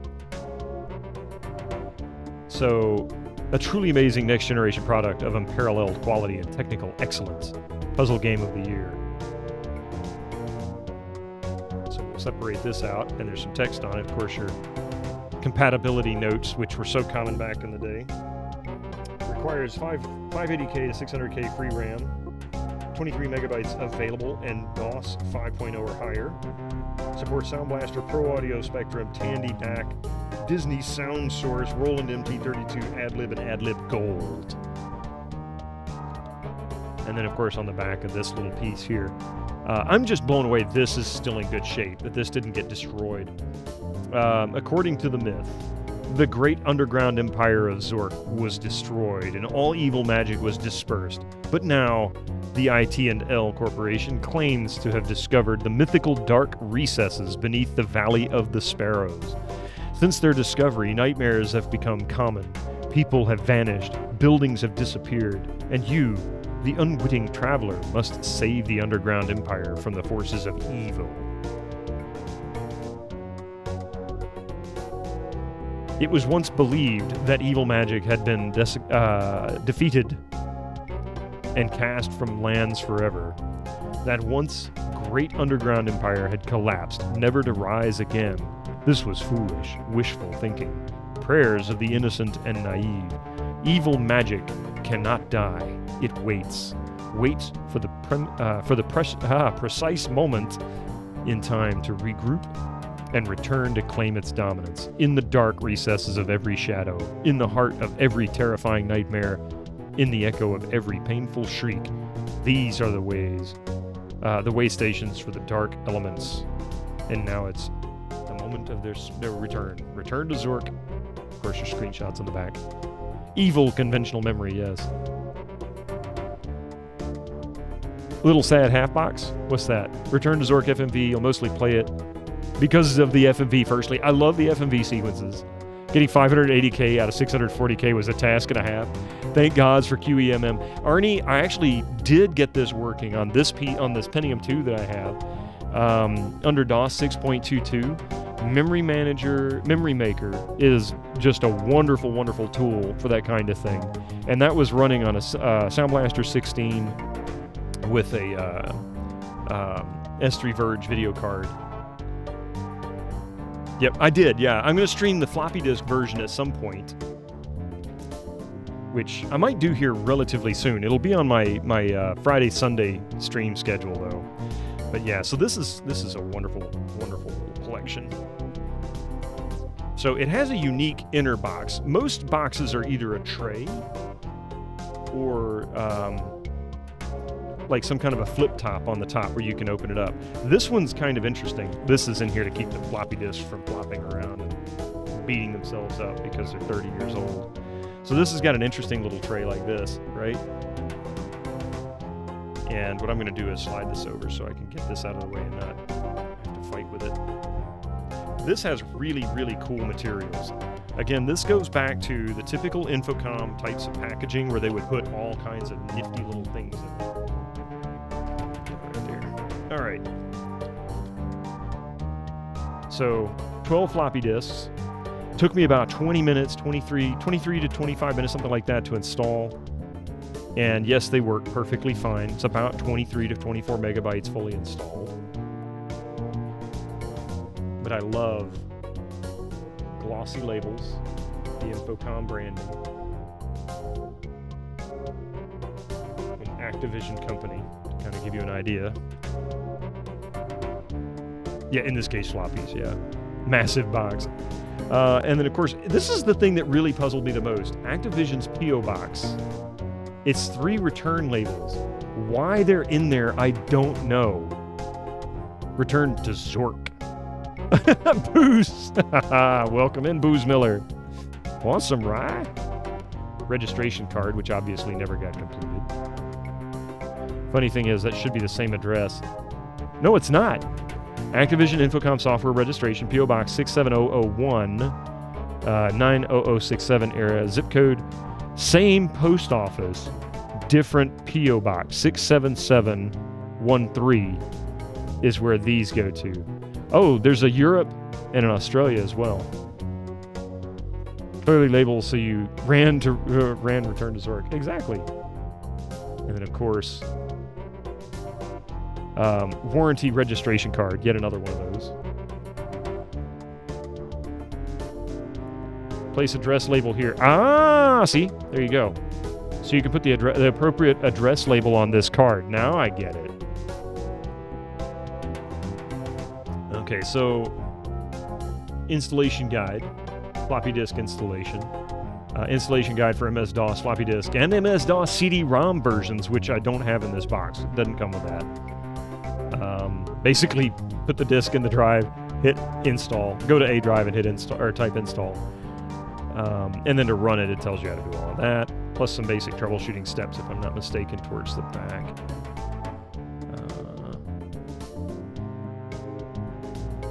Yeah, S-Blaster U to get drivers working and configured properly. Troubleshooting guide, and then some other information. And my favorite part of this whole thing, have some comments? Of course you do. They just knew it. They knew exactly what was coming up. If you have a floppy disk, maybe go maybe go see a chiropractor, right?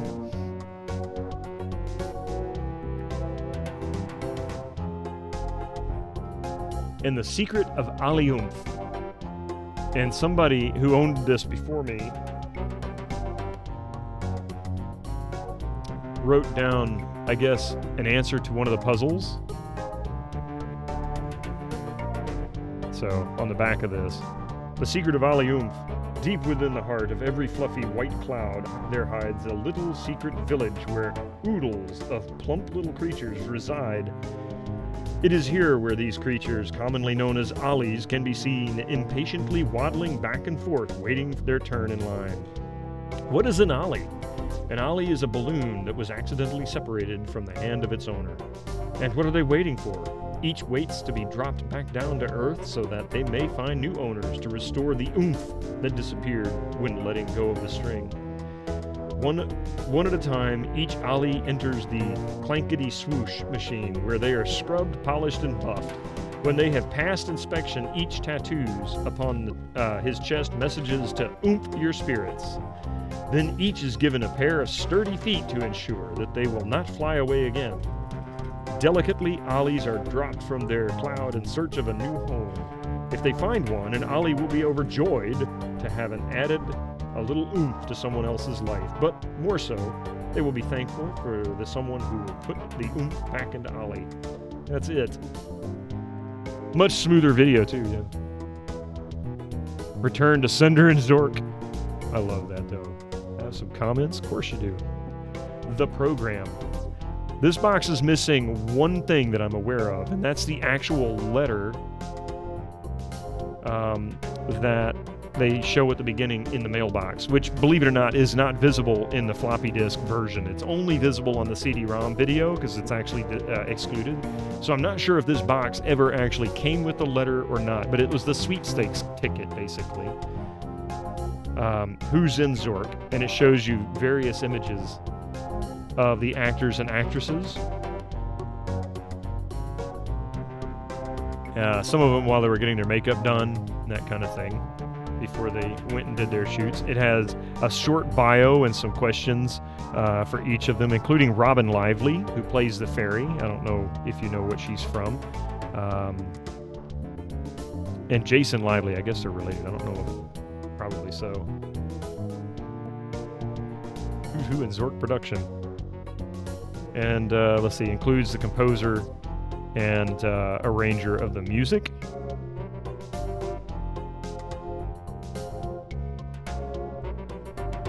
Return to Sender and Zork, yeah.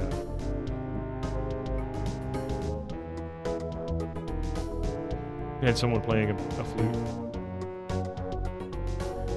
And then the encyclopedia for Bazooka. While fairly hefty manual. There is so much lore in this. It's literally like an almanac of just knowledge about all the creatures, dates, you know, in-game, that kind of thing, the lore of everything, the Eastlands, Egrith Castle. Had to dig it up.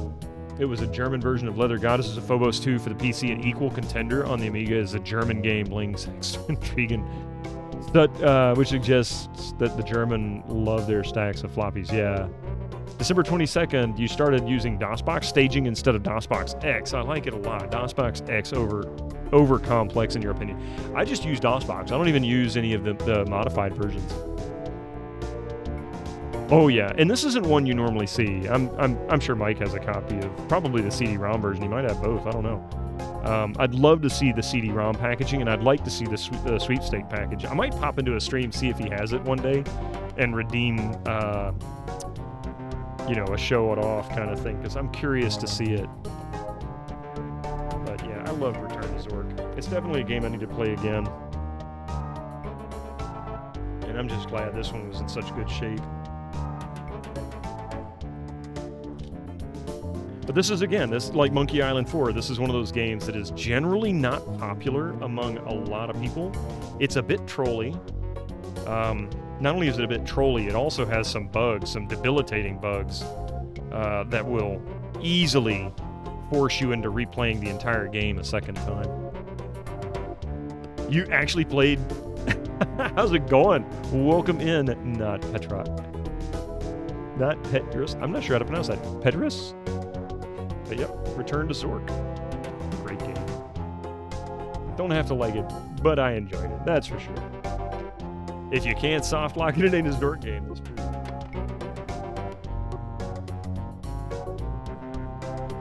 Okay. And welcome to the stream, by the way. I'm just going to call you Not. Needles. How appropriate. I'm lactose intolerant. That's not an appropriate conversation in this. I'm just kidding.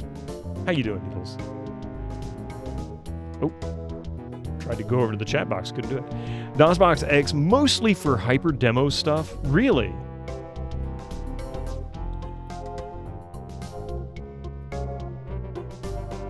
Make sure you go out and give Free Needles a follow. I need to follow that dude too. He's another of the streamers sans a few hair follicles. You should go join him because he's super nice and wonderful, and he loves to do review streams. So every game that he plays will get reviewed at the end of it. Includes the review in his Discord for historical purposes, sometimes hysterical purposes, and he's also quite funny himself. Not to mention, he has some of the best emotes on Twitch. Very great with all those different DOSBox versions. A little confusing maybe. I got comfortable enough with DOSBox and just manually editing the config file that it's not an issue for me. Calk, thank you for that follow. Those of us who are blessing by showing more head scalp. Returning to Zork on a Steam Deck feels so wrong, and yet I want some rye. Awesome Zork box. It is a nice Zork box. The little bit of history of that box that I just showed you, the Return to Zork box, that's the last box that was done by Infocom. And it was the last game that the remnants of the Infocom team actually worked on together. It is considered the game that technically broke Infocom, simply because Kotick came in at the time of production, replaced, I forget who the previous CEO or whoever, president, whatever, was there. He came and replaced this guy who gave Infocom a really sweet deal where they could actually continue to function as their own publisher and development house as sort of a subsidiary of Activision as opposed to a team within Activision. What that meant was that Infocom could continue to publish their games as they desired. They didn't have to follow Activision's conventions, and Activision did not like... Well, Activision under Kotick did not like that as an option for them. So that was one of the first things they wanted to take away. So seeing that box with all the goodies in it, it's pretty much the end of an era for a company. That was, 93, I think, and Infocom was dead after that. I don't know why your mouse is always janky in normal DOSBox. Mine perfectly. Now, I do have one issue with the mouse in DOSBox in some games. It'll feel hyper fast. However, you can fix that in the controls within DOSBox's config file. You can lower the speed of the mouse there, or you can just do what I do and just change the pixels per square inch that it's rendering. But anyway, it works well enough. That's a voice redeem here? What's a voice redeem here? Oh, the way, yeah. How you doing, Funniest Grutus? Good to see you, sir. Also, that I agree, the newer DOSBox is a little more compatible with Windows 10. You like it better, SDL2. I don't know. I've used DOSBox on a number of devices. XP, Windows 7, even on a cell phone. Granted, that's not an official DOSBox. It's somebody else's version of it. All right, let's see. Whatever bounty LeChuck's offering, I'll double it. I guess that bounty would buy a lot of bacon grease and pure fat, huh? Hyperfast, yes. Maybe I also finally need to start that gaming mouse. There you go. Whatever bounties LeChuck's offering, I'll double it. Ha ha ha. Very amusing, Mr. Threepwood. Take him away. Yes, sir, Governor Fat. Come on, you little weasel. I do not want to know what the big hose is that is attached to the bottom of his bed and goes out that way. Nope, nope, nope. I'll be back. Ventilation. Yeah, you can call it that. Don't try to escape or anything. Walt will chew you to bits. Poop goals. I'll give you 2 guesses. I don't even want to take the first one. All right. So, Needles, you haven't played Monkey Island yet, have you? 1 or 2. Is that right? Walk to Gorilla Envelope. I hope I don't have to sleep here. A fine example of dieting gone horribly wrong. The door is locked. Now the dog's got the key.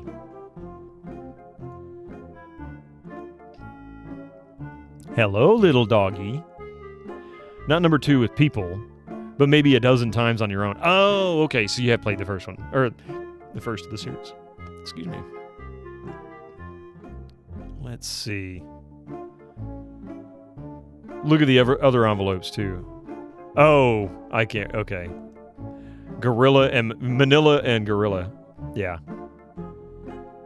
I'd eventually get there, but I think my situation is I need to get the key from the dog. At least I guess that's a key.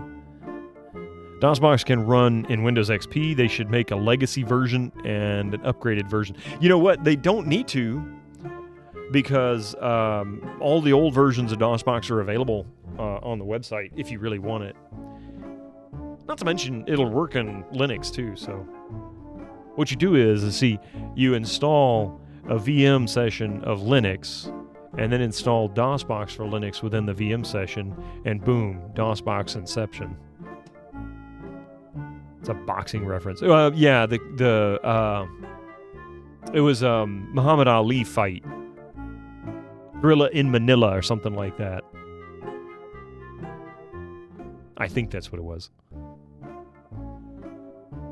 Yeah, you can find the older version. And it's readily available too, so you can just, Let's see. Push. Doesn't seem to work. Yank. Huh? Look at that. Pick up stick. Ah, okay. Okay, so that... I figured that was the only place that it was there. Let's see. Use stick with Walt.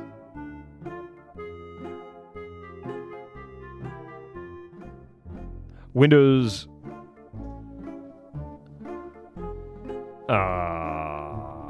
okay. So we're missing something else. Maybe I need to tickle this skeleton's foot. Windows to WSL to DOSBox for Linux. Linux emulator for DOS. There you go.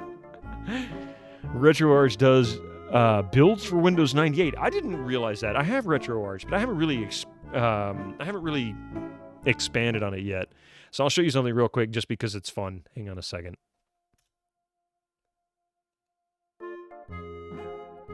Just because I can, and then we'll come right back to it.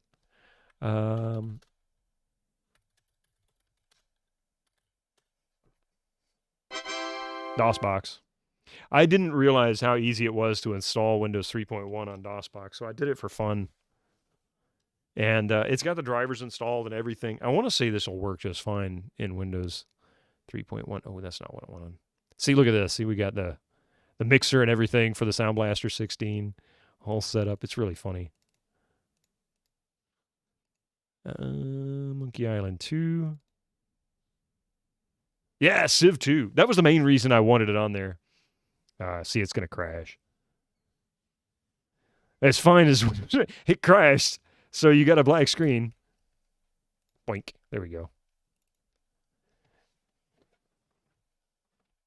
Win 3.1, I need to do that again, this time without cheating inside DOSBox. And there was no cheating on this. This was literally just a straight up install. It's super, super easy to do. Although I will say Civ 2 works fine. Hang on a second here. I'll show you this real quick. I'm not gonna play it all the way through. I just want to load it just for kicks and grins. Because I had the biggest problem with Civ 2. Good Lord. Kiddo just ran by like the house was on fire. And I never could play Civ 2. I did not realize it, or else I would have installed this like this a long time ago. Oh, you found a packed Windows Win 3.1 somewhere with all the drivers. Gotcha. You don't even need that. You just need the floppies. Get the CDs. I mean, the CDs. You need the floppies.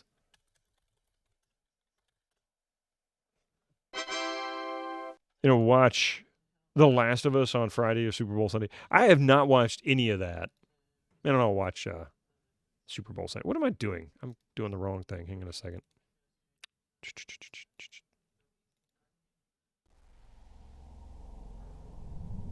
And there we go. Civ 2. You only watch Zork-based TV shows. There is no other TV but Zork Television. ZTV. Evil magic all the time. It's amazing how well this runs in DOSBox as well. I love it. Just going to go through all the usual okays. And if you notice, this is from the ISOs. Or from the CDs, but I don't have the CDs installed. I've got it set up so that it's reading the bin files, so that I get the CD music as well. So once I get into the game,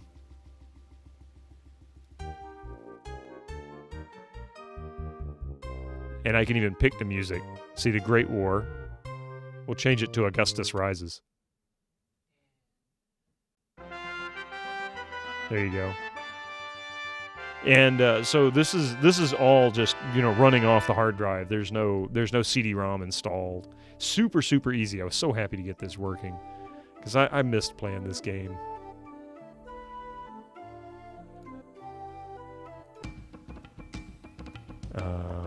Yeah. Disgusting prices.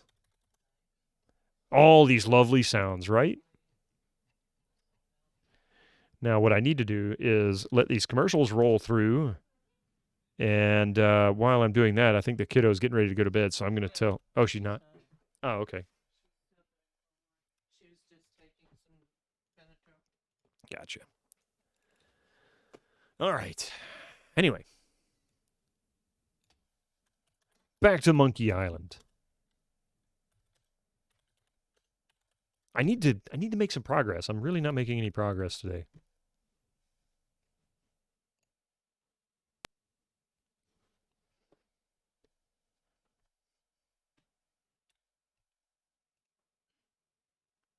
So disturbingly quiet at the beginning of the game. I always do that. Always do that.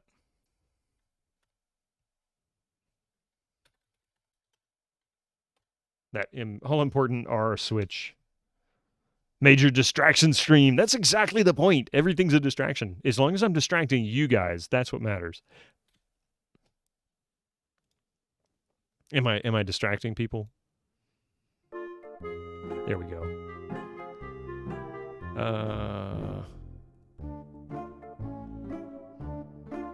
Pull back.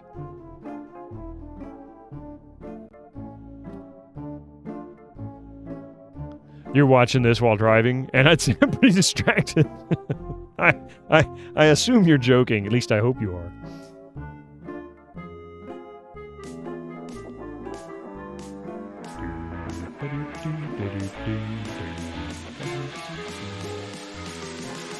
Don't call me the Bone Master for nothing. Uh-huh. Oh, okay. I just parked.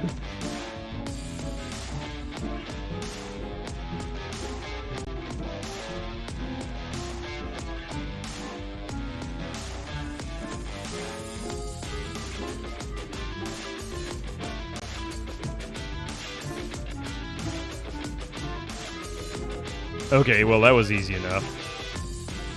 Oops.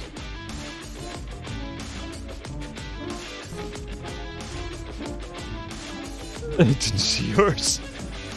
Well, I once had a friend casually mention The Office was his show. He watches for the drive home after work, and we had to give him a talking to. Wow.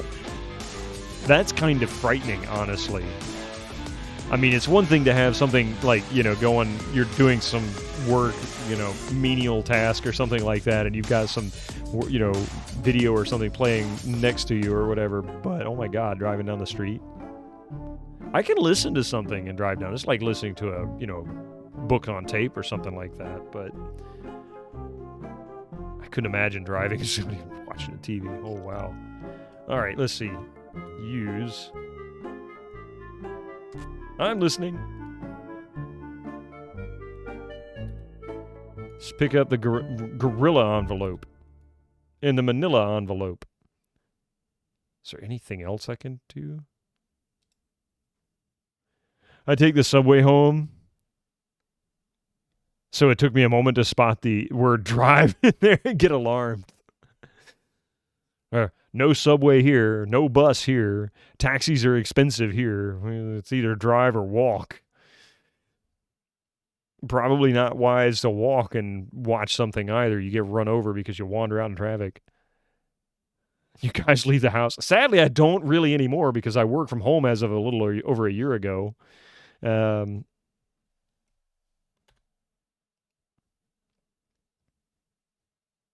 Oh, that's all his stuff. Oh my goodness. Okay. It's empty. I get it. That's all his stuff now. No public transport much at all. Yeah. Welcome to the U.S. Unless you're in one of the big cities. And even then, not all of them actually have that much as far as public transportation is concerned. You make an effort to come to the office just once a month for the social contact. Wait, this isn't a first playthrough. It is a bit of a first playthrough. I played this 30 years ago, Needles, just so you know. And that was the last time I played it. I haven't played 2 since it came out, nor have I played the 4th one since it came out. But one of the first games I streamed was actually Curse of Monkey Island. That was 3 years ago. That was the last time I played it. So, yeah, it'll be more or less a first playthrough when I get to Escape as well. But I'm doing all of them because I do want to get to Return to Monkey Island and play it. If I could read, I'd spend all my free time at the Fat City Library. Reginald Blackbeard. Hey, there was a public transport when I worked in the U.S. There is. It depends on the cities. It's just not every city. Now, the problem is we're talking big cities like New York, Chicago, L.A., Atlanta. But then you get into... But in some cities, it's limited as to what kind of public transport might exist. For example, Atlanta doesn't have a great bus system. It has a decent... It's not really considered a subway. It's kind of like a subway, but it's mostly above ground. But when you get outside of those bigger cities, you're on your own. Blackbird's real name was Edward Teach. It indeed was, yeah.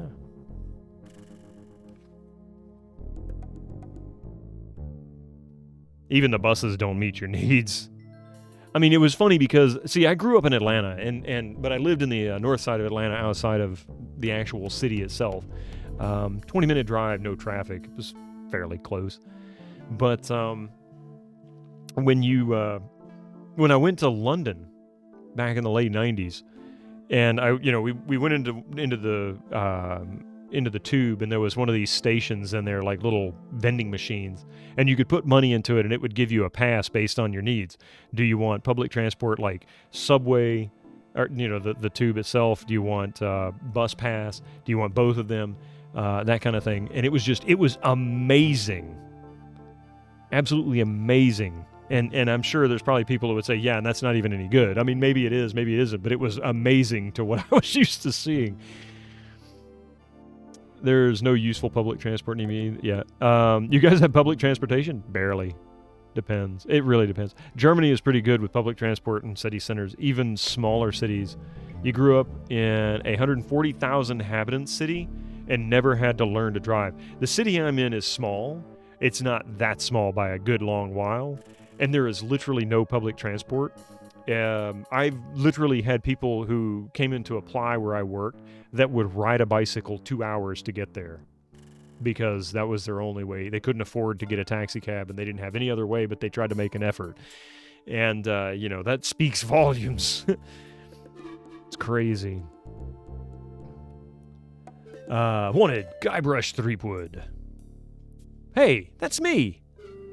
For the murder of G.P. LeChuck. Also for the use of witchcraft on the person of Largo Legrand. I am making many new friends. The thievery of clothing and medically prescribed hair supplements for such witchcraft. Grave robbing. Trespassing. Larceny without a permit. Exceeding allowable FDA limit for rodent parts and vichyssoise. Unauthorized exiting from a penal institution. Wait a minute, that was pretty recent. And releasing a dangerous reptile in a populated area. Also wanted for questioning regarding the disappearance of prescription eyewear. Stole his monocle. A reward offered for information leading to the suspect's apprehension. Threepwood is to be considered armed and dangerous. Armed and dangerous? Right on. Thank you for the follow, Privid, from Reddit. How are you doing? Welcome in. That said, Switzerland is even better. A 4,000 inhabitant city still has hourly trains to nearby cities and buses. Yeah, we don't even have trains. The only trains that we have, we still do have one, like Amtrak will do passenger trains, but we got plenty of trains to transport goods back and forth, but none of them are really meant for short-term rides. Like Amtrak will do between big cities and things like that. Barely. Yeah. Wanted posters were on point regarding social media back in the day. That's true. That's true. Let's see. How much you want to bet I end up back in jail? The library. Let's go into the dark alley. No more bets. Okay, here we go.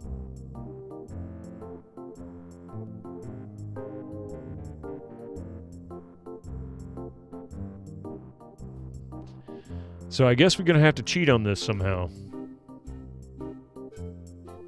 32 red.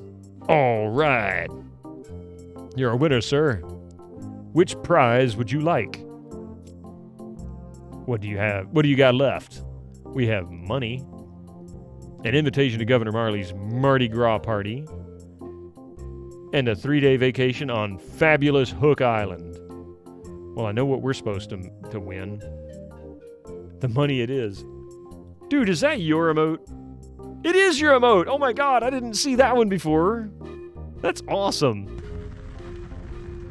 Yep, you have to cheat on this one, though I can't remember how. So, yeah, so my guess is that I need to win the invitation to Governor Marley's Mardi Gras thing. I gotta use it where I can. I love it, man. Place your bets. Nice wheel. Big prizes for just 1 piece of 8. Hello. How you doing? Could you explain how this game works? You're gonna the latest masterpiece of fantasy storytelling from Lucasfilm's Sure, Brian it's Moriarty. easy. Just tell Why me it's an what number you extraordinary want, adventure with an interface of magic. and I'll Stunning spin the wheel. high-resolution, 3D landscapes, sophisticated score If and your number musical comes effects. up, you win. Not to mention the detailed Sounds simple. animation and special effects. Elegant What number's point. gonna I bet Take on? control of characters, objects, and magic spells. 1 to 32, red or black. Beat the rush. Go out and Wait. buy Loom today. Last guy bet 39.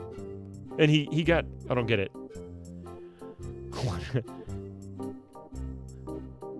So who's this joker?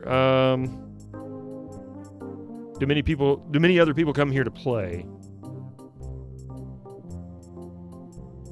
Lots of people come to play when we've got a bunch. Oh, when we've got a bunch of prizes.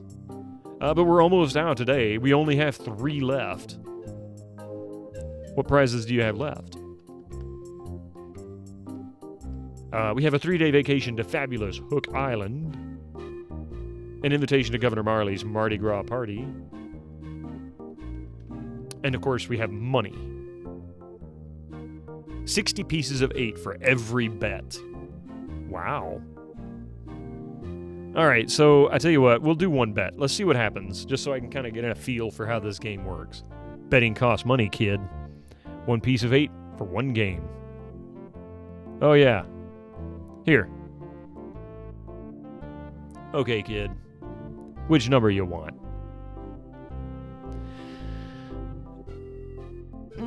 18 red. I don't know. Sounds good to me. Okay. Here we go.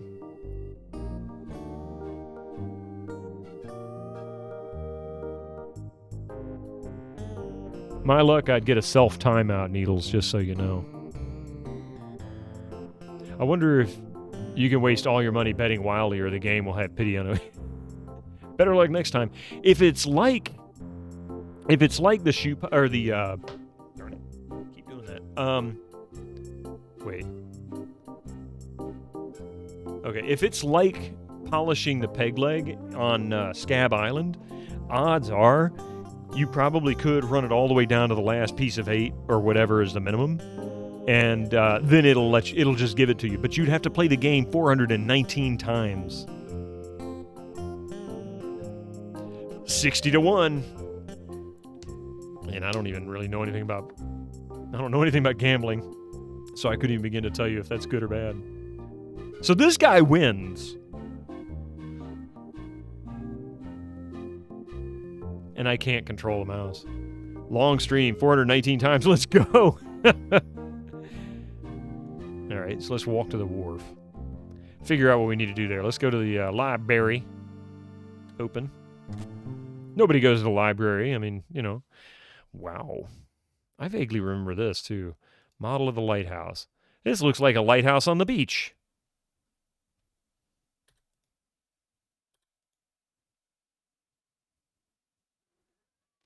This is a library.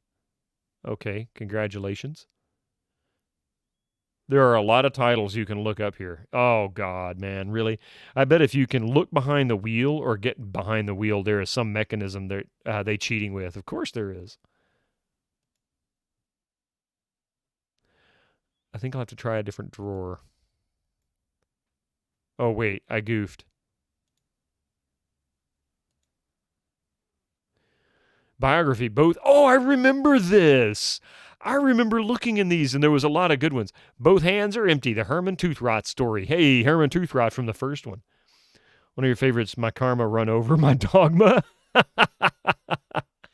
Adult Entertainment. Zelda Carbuncle Tells All. Memoirs of a Woman of Dubious Pleasure. Animatronics. Animatronics by Walt Whimsy. Under the Surface. See footnoting. Business. How to Make Friends and Influence People by Bluebeard. Breakfast at Meat Hooks. Unusual Birthmarks. What? Yikes. Memoirs of Captain Gilbert. A Ron Gilbert joke. The Time I Blew Up LeChuck. Questionable Memoirs of Guybrush Threepwood. Try looking up that one. Wait, oh, okay, should be under M. Why would it be under M? That doesn't make any sense. How Much Wood from a Woodchuck Mystery Series. Xylophone for beginners. World's worst pirate songs. Hey, there's a good one. Volume first. Grammy Award winners of the Renaissance. Elvis Lives. Predictions of future music by Notre Dame. Notre Dame. Okay. The Majesty of the Sierras. Oh, is that a dig at Sierra Online? Mountains, the Majesty of the Sierras. That's got to be a dig at Sierra. Not True Damus, yeah. The Dewey Decimal System, my bad. I have no idea where to find it. Make easy money at home. Military, the Stealth Sailor, why it won't sail. Maze Construction. Cubic Luminous, I don't know what that says. Formulas. Beats me, anyway. Theory and practice of bone breakage. Oh, God, really? The Sailor and the Sea Cow, a fable. Damp damsels of the deep. Sea voodoo. Rock and Raunch. Band record albums of the past decade. Afternoon at Meat Hooks. Louse ranching for fun and profit. Hip lingo for pirates. A dictionary of modern slang terms. See zip codes. All right. What? Oh, labyrinths. Okay.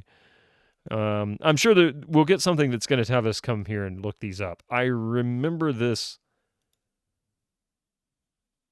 from when I played it, but I don't really remember exactly what to do. Excuse me. Shh. This is a library. Whisper. Now, what is it? I'm looking for a book. Oh, excuse me. I'm looking for a book. Do you have a library card? No. How do I get one? I'll need some personal information. Name. Herman Tootrot. Address. 221B Baker Street. 10 Downing. Look at these are great. 1600 Pennsylvania Avenue. We'll go with that one because that's even funnier. It's totally out of this era.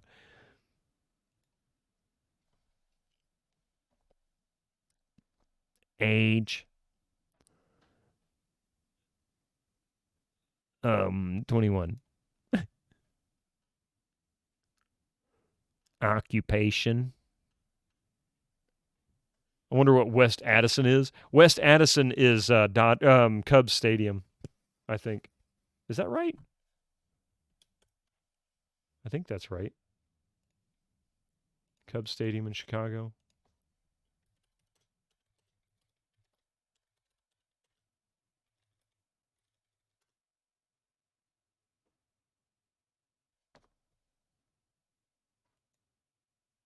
Yeah, 221B is Sherlock's.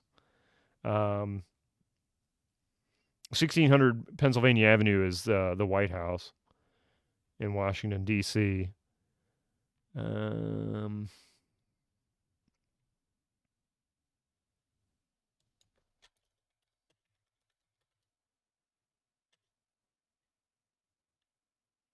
Where the heck was that? I think it is. Yeah, it's Wrigley Field.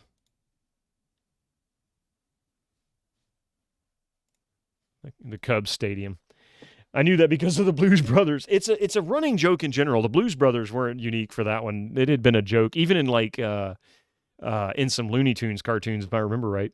Always partial to Baker Street, yeah. Let's see. So let's see. I'm a pirate. Vices. No. Vices. Nose picking, jaywalking, murder, arson, thievery, that sort of thing. All of them. I know. Can I pick all of them? These are great. We'll go with nose picking because that's definitely a Guybrush Threepwood thing. I see. All right, your library card will be mailed to the address you gave me. Uh-oh. In the meantime, take this temporary card. You may check books out at the library, but only 4 at a time. That's about as many titles as I can remember anyway. What book are you looking for? I don't know. What have you got?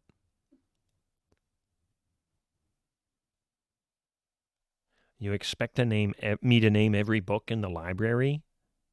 Use the card catalog like a normal person. All right, so I haven't got the conversation yet that puts me on to what I need book-wise. I can guess it might be tied to how to defeat LeChuck. I don't know. We'll just find out. We'll come back to this. Actually, yeah, take that back. Let me look around first. There are so many books here. I'll never be able to find anything. Yeah, I'm going to have to use the card catalog. I don't think there's anything I can pick up. So we'll come back to this library. She's going to annoy me otherwise. There's another alleyway.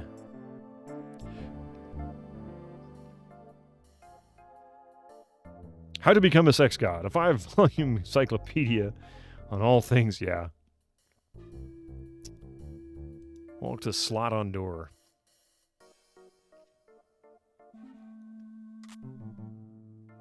What do you want, kid? Interesting that an authoritarian dictatorship island has a well-stocked library, isn't it, though? I'm surprised it's not a big bonfire in the middle of the island. Unless it's all books about Governor Fat. That would be different. I'm selling these fine leather jackets. Anybody know what that's from? Have you ever heard of the legendary Mighty Guybrush? Open up! This is a raid! Who are you and what are you doing back there?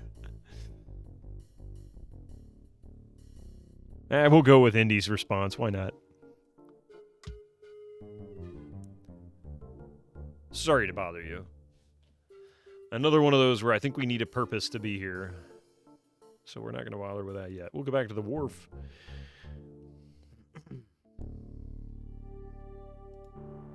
No. Wrong one. Go back. Named after the dog. We named the dog Indiana. Let's go talk to the fisherman. Go look at the fisherman first, because why not? So I wonder where Captain Dread is. Is he over here? Nice fisherman. Good fisherman. Can you talk to the fisherman? I guess not. So what can you tell me about Loon?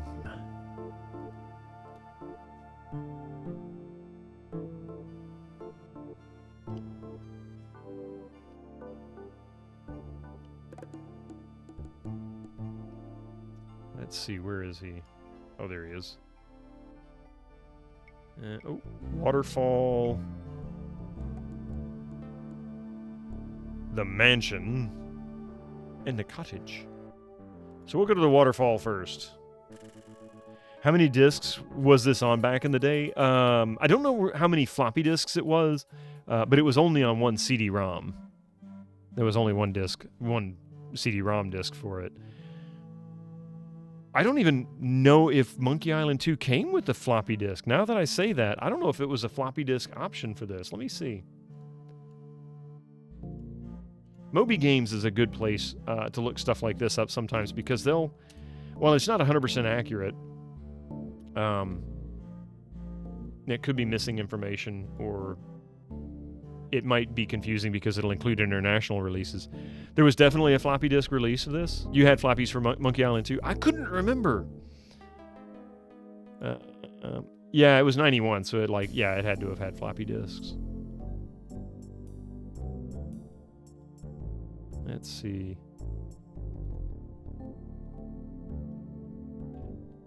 Yeah, well, yeah, there was floppies for Amiga, DOS, yeah, so they all had floppies. Looks like there were 5 discs for DOS. Total of 5.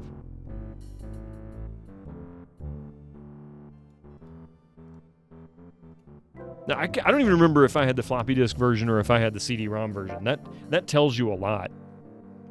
I really don't even remember. We probably had the floppy version. I know we had the floppy disk version of Monkey Island 1.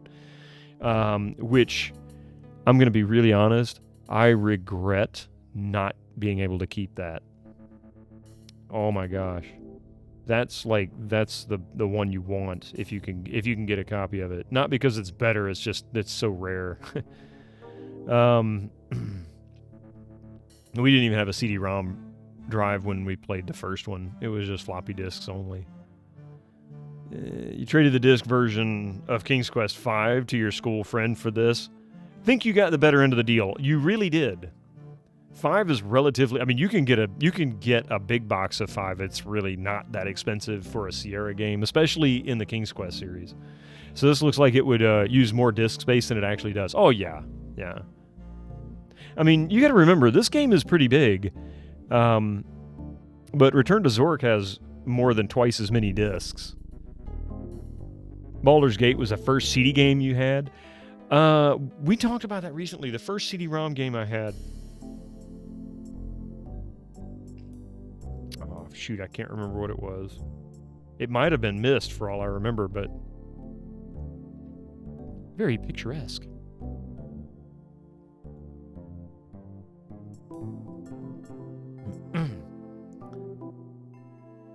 Let's see. Encarta 95. The Trivia Maze. Does that count? I mean, you know. It's a thing, right? Ms. 2. Riven came on 5... Yeah, we had Riven. We did have Riven. I remember that. 5 CDs.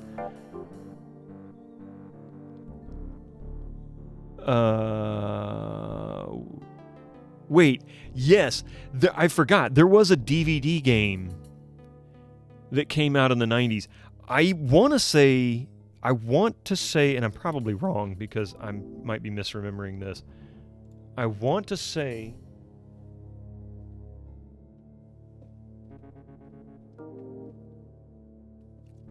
that this actually had a DVD-ROM version as well. X-Files game. I think it did. Like, I remember looking it up and seeing that. And that actually came out in the late 90s. Now I'm going to go look it up.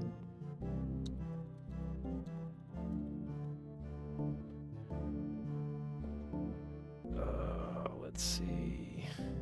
1999, 98, 99, depending. So there was the PlayStation version. Overseer was the first DVD game? Okay.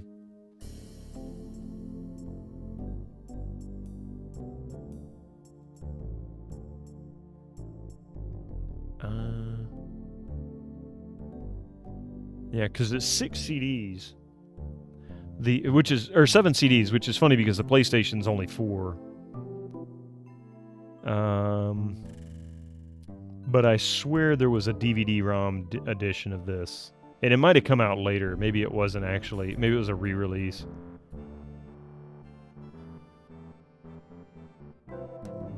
Yeah, Moby Games doesn't list it. I'm probably misremembering this. Huh. Overseer. So, let me see. When did Overseer come out? That's an interesting one. Oh, hang on a second. I'll tell you.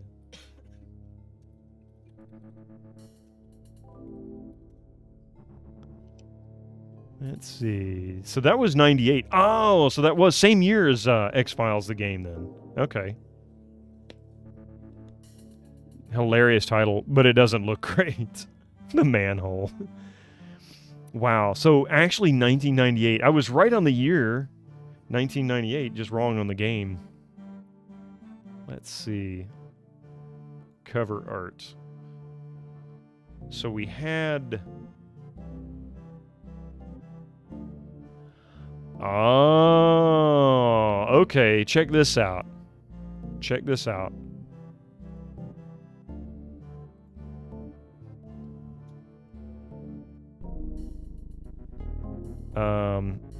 Windows.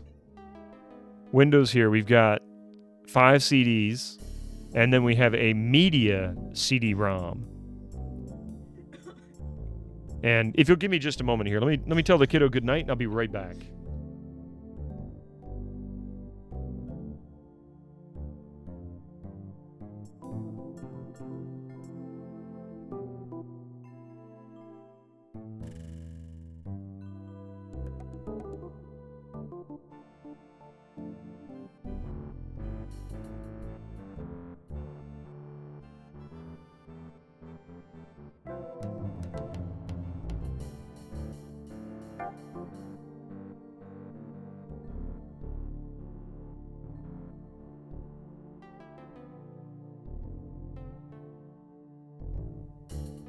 Let's see. Looks like it's that or one of 4 other games possibly released on the format, but not designed specifically for it.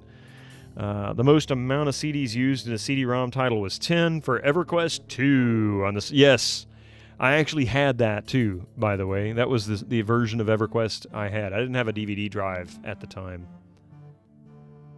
On the subject of DVDs, the record belonging to GTA 5, which actually released 7 DVD edition somewhere, somehow. And, you know,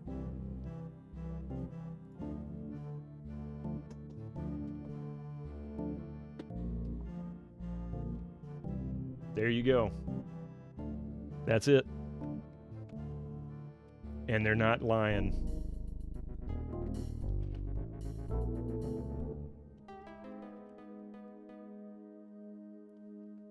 All the DVDs.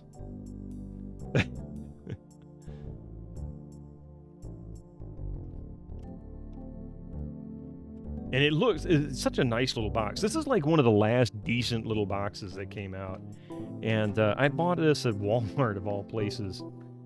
Like $16 or $30 or something. I don't know what I was thinking. Probably in about 2016. But the map and all. I hate opening these. I always tear a corner when I do. But this is it. Here's your notes. This is the whole manual. It's like 2 pages. And that's it. You should do a Yule log style stream, which is just you swapping in those discs as you install it. It takes, I kid you not, it takes an hour to install this game if you try to use the discs. And then after you've done that, it'll insist on updating the game, which basically replaces almost everything in it.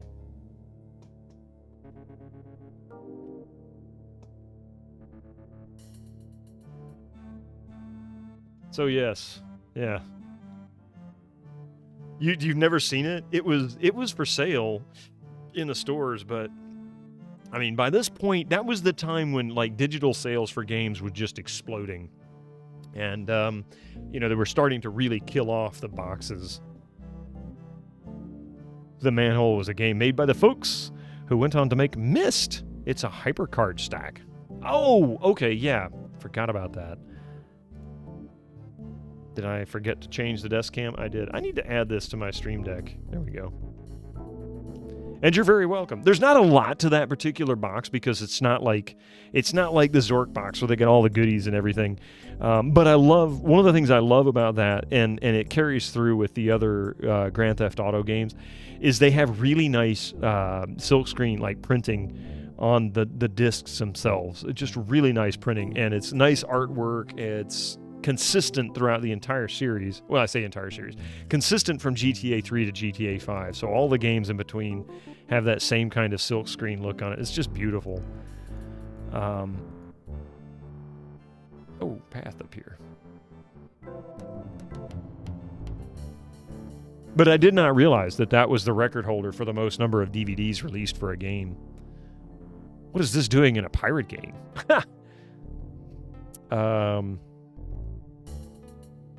That doesn't seem to work. That doesn't work. I can't move it. Okay, so I need something. Use stick on pump. Here is the untranslatable puzzle. What? The manhole is black and white only?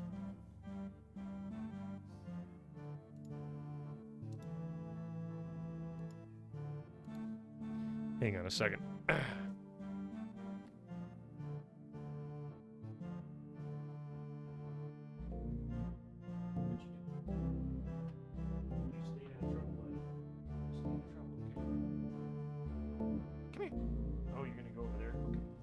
Cat, sorry. What do you mean untranslatable puzzle? So, like, the puzzle itself... Yeah, I don't understand.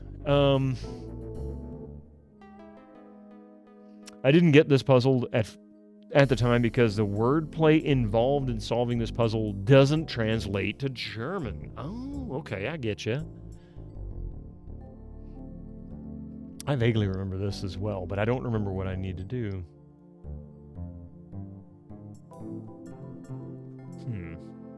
Right now I'm just exploring. If I can explore enough, I can start putting some pieces together and figure out what I need to achieve. That pump has to turn off the waterfall. That's my guess. So there's something behind the waterfall that I need to get to. Can I go to the cottage? I can't reach it. So we need a boat or something.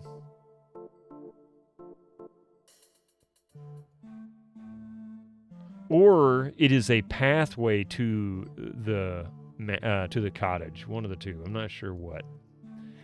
I've heard multiple people from all over the world complain about this. Even British people couldn't get it. Oh no. Is it really like that? Is it gonna be one of those I don't make any sense out of it either? Dread ship, okay.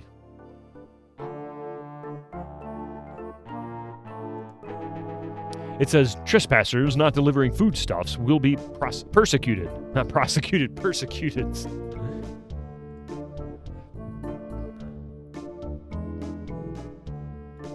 I've got parrot chow. Does that count? Yeah, going language-related puzzles is inevitably going to screw people over. That said, I actually managed to translate a typo once and got huge acclaim. Oh, that's awesome. You should be as equipped to solve it as anyone ever was, Yankee.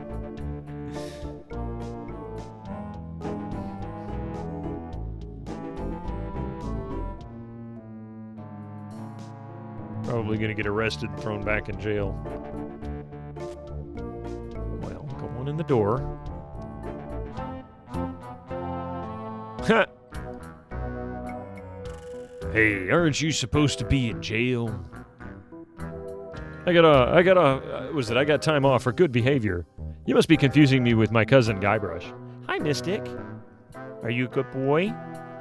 Hi, buddy.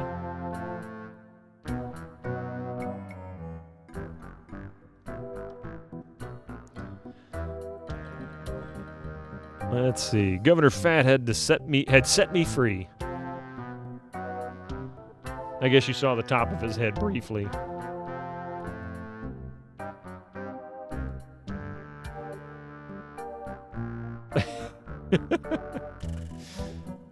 Don't chew on the cable. You know better than that. Don't chew on the cable.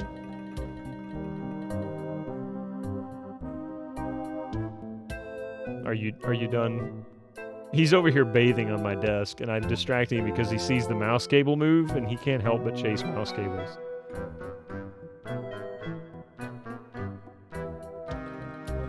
He's such a nut. No. You've already chewed enough on that. Offer strokes, he'll get on camera. Are you being a good boy? He's like, why are you petting me? I'm busy. He can be a little cranky about that. At least the original release, or original and Mac only release of the manhole is black and white only, yes. I'd have to look up whether it got the same treatment as other Cayenne games where the publisher did a PC port that resulted in a color version as well. Interesting. Mystic, you be good. No, you don't chase my headphone cables. You can't do that. No, I had to replace these headphones because of you. You know that? Yeah.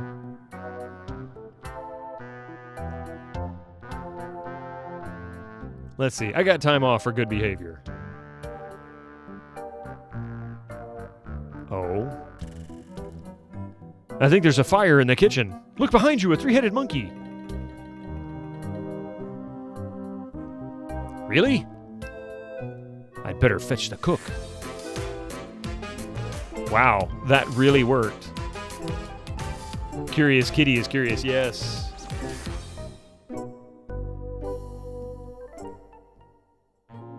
Okay, that was surprisingly easy. That was not what I expected. Mystic, don't do that, buddy. Oh, wait, wrong keys. There we go. Mystic, stop it. Cut it out, buddy. You need those tiny Bluetooth earplugs. You know what? You say that, and I have some. I really have some. They are not paired. But now that you say that, I might use these. Seriously. Number one, I wouldn't have to worry about the cables. Hang on a second.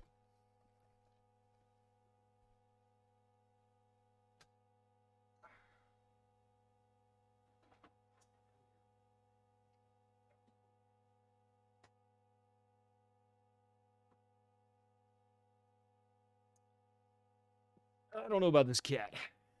You look behind you at the ultimate distraction street. This cat, I'm telling you.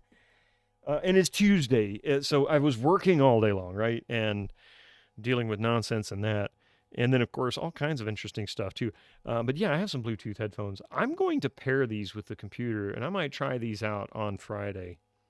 Because, number one, I can wear these with wigs or hats or whatever, and they don't get in the way.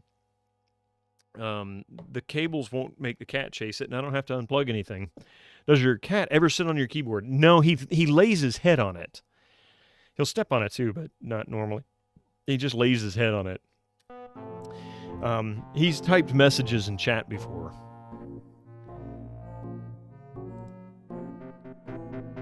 There are crumbs and condiments all over it. Famous pirate quotations. The cover says yes.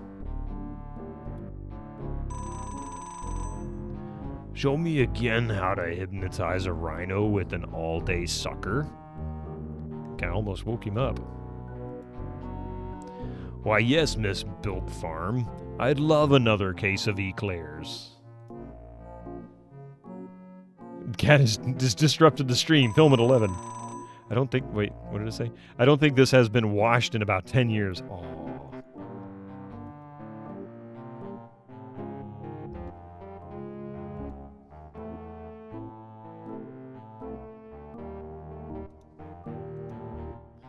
There's food or something stuck in the drain. Oh, that's nasty. Before the stuff comes out of the tube. Okay. Let's see. This guy, he does in all kinds of ways. How's it going, Yuli? Or, I mean, Orange Comfort. How you doing? It doesn't work.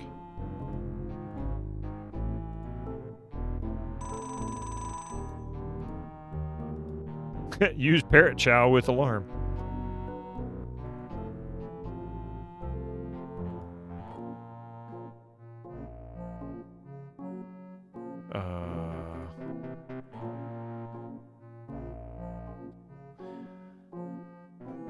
You've been here for hours. You have been chatting. I'm sorry. I'm a complete total idiot. I think you have the same color as two other people in chat, and I think it just kind of mixed in. I told you, it's been a long day, man. It's been a really long day. So gross. Let's see. Stick something in the alarm. That was what I was kind of thinking, but I don't know what to stick in the alarm. Use... that's not going to work. Use the string? No. Can we polish it? Let's see. I may not have what I need to disrupt it either. Who's talking? I'm talking. I think. Am I talking? Sleeping like a baby. So we need to get that famous pirate quotations book from him. My day has been long as well. I got up, blizzard. I go to bed right now, blizzard. Wow. No blizzard here.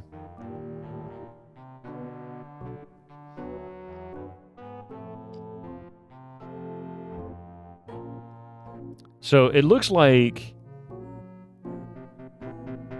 we've got to get that book from him somehow, but I'm not sure how. So let's see. Anything on the alarm I can mess with?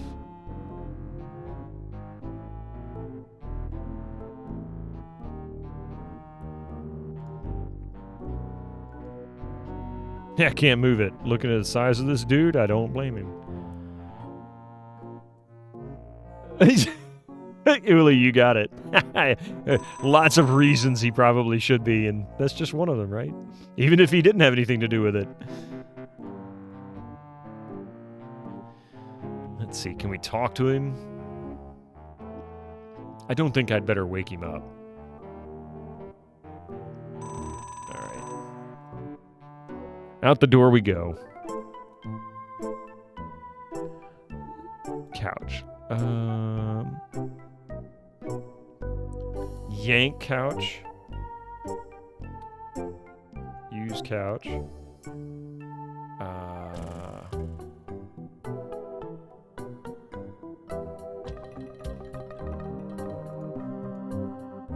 Alright, whatever. Outside we go. I don't know what I'm doing yet.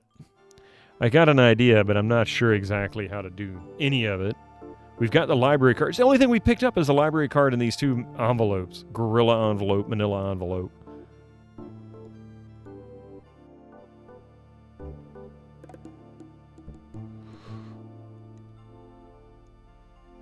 And we've pretty much gone everywhere.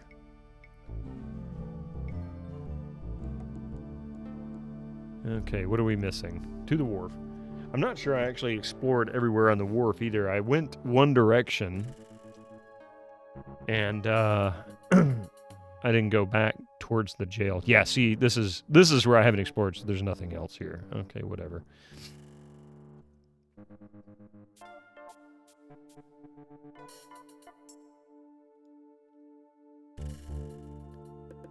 Wait a minute, I have an idea. No?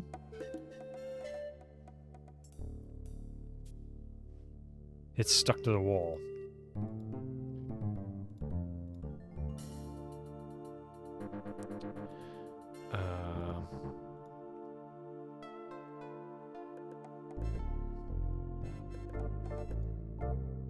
That doesn't seem to work.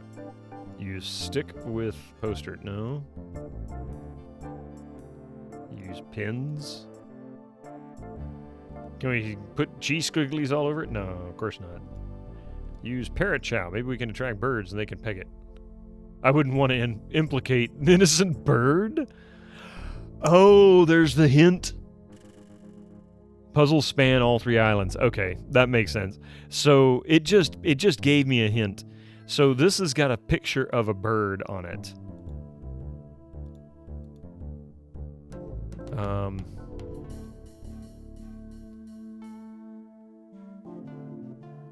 We need to put something over mine.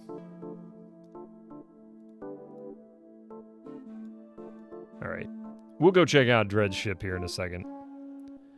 And I'm just double checking I didn't miss anything here.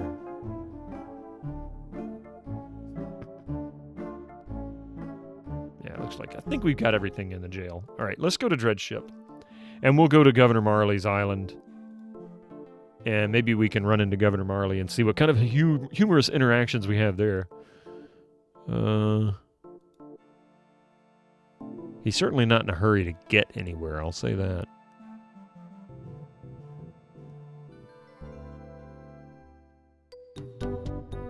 Where do you want to go? Not Scab. Booty Island.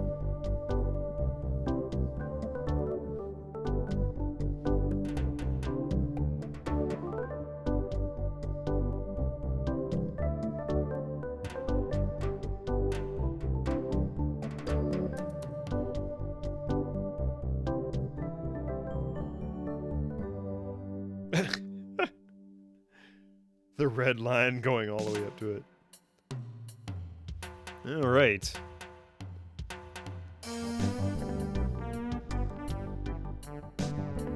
The sign says, The Booty Boutique.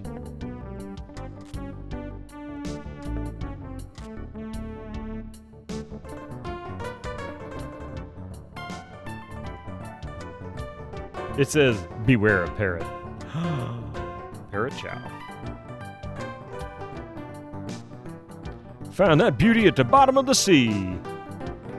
She cleaned up real nicely, though. Why do I feel like I'm going to need a saw? I'd like to buy this well-polished old saw. Okie dokie. That'll be 25 pieces of weight. Best island, you think so? Okay, I'll take it.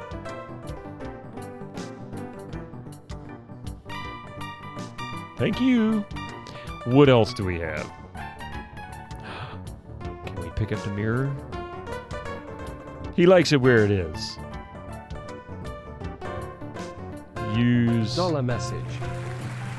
free needles. Thank you for gifting that sub to Orange Comfort. And Orange Comfort, I apologize for earlier. I can't believe I missed you.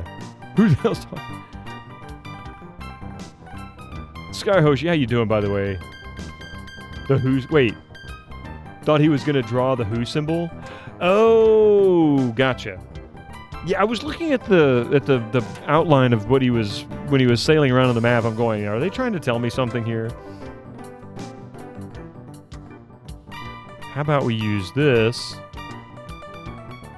I want to make that parrot mad. The bag is empty. Of course it is. It's empty. It's said that the infamous Greenbeard won that barrel from Long John Cooper in a poker game. Shame that it's empty. A ship's horn. That's a real ship's horn, just like the ones used on modern ships. Ooh, pirate hats. You'd look good in one of those. I'd like to buy this ship's horn. Okie dokie. That'll be 40 pieces of 8.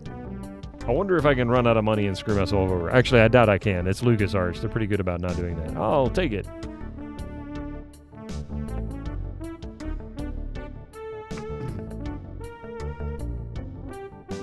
Here you go. Okay, we're picking up all kinds of useless junk. Hubcaps. It was told that these are used as a form of barter in inner cities. Yeah, it's not Sierra. And then suddenly, Roberta Williams appears. Walked a rock and roll collector's plate. That collectible plate is worth a mint. Wow, I knew those would be valuable one day. I'd like to buy this rock and roll collector's plate. How much does he want for it? Excellent choice. That'll be 199 pieces of 8. Do I really need this junk? See, that's the real question. Okay, I'll take it. I mean, you know, can't pass that up. That's too good. LucasArts will never cure you. Well, that's not entirely true. Indiana Jones and the Last Crusade, you can kill your character. They stopped. Around the time Monkey Island came out was when they made a decision. It's like, we're not going to do this anymore. In fact, one little thing. This is my favorite part of this little manual, because this actually appears in the README file for a couple of things. The LucasArts graphic adventure game design philosophy. Fate of Atlantis has deaths too, yeah. Whether you're playing... I'm not going to read the whole thing because it's kind of long, but whether you're playing the Dig, Full Throttle, or any of the Monkey Island series, the philosophy behind all of these graphic adventures is the same. We believe you buy games to be entertained, not to be whacked over the head and abducted to an alien planet or tossed into a dumpster every time you make a mistake.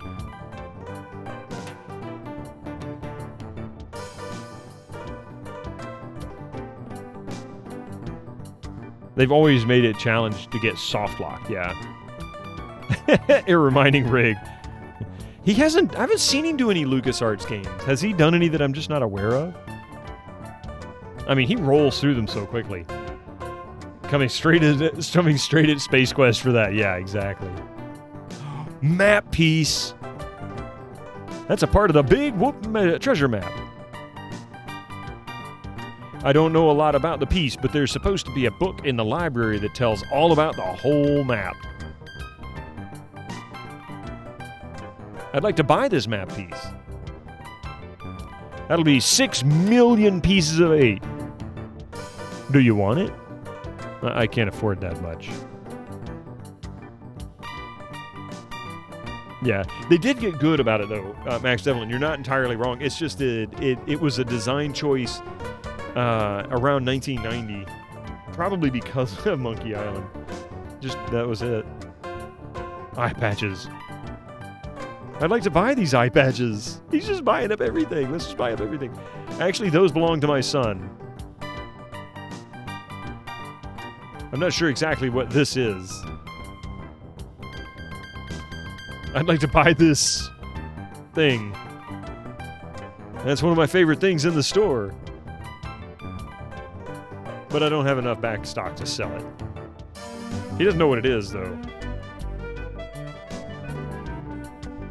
That's the legendary white whale. Never been caught except on canvas. Does it have a name? Dunno. Maybe not. Nothing says a whale must have a name. I'd like to buy this whale painting. He likes the painting. He doesn't want to sell it. That's great, huh?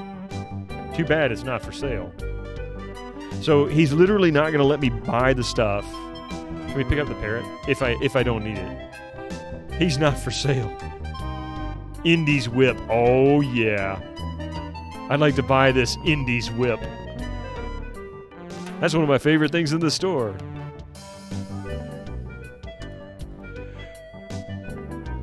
I'd like to buy these cannonballs, of course. I just keep them here because they look cool.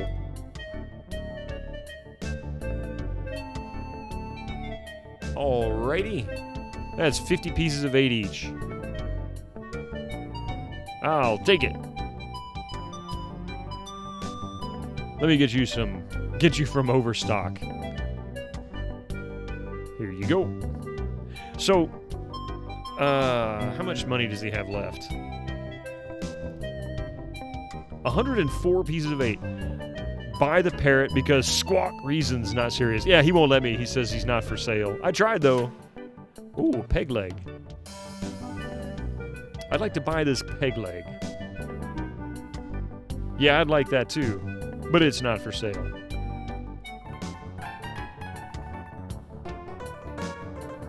This guy's selling all kinds of stuff. Well, just not for sale. Well, I guess I could sell it. That'll be 5 pieces of 8. Deal. Ads. Sorry.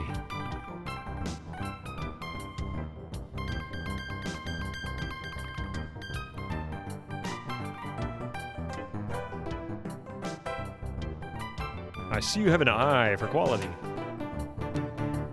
They're 30 pieces of 8 each. I mean, you can't turn down pirate hats, right? I mean, seriously. So much junk. And I wonder how much of it I actually use. But I feel pretty confident that I can actually buy all this stuff. I'm not going to run out of, like, money and not be able to get somewhere. It's great, huh? It's not for sale. I'd like to buy this vase. It's great, huh? I like that too. But it's not for sale. Buy these tiki lights? I just keep those there because they look cool.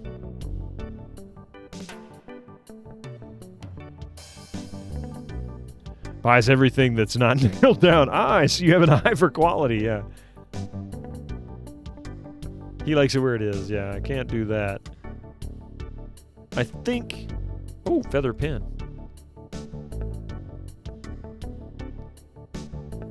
Excellent choice. 10 pieces of 8.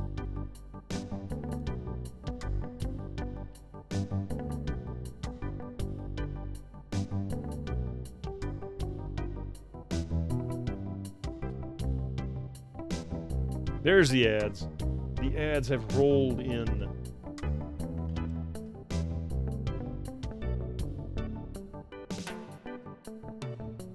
Sorry.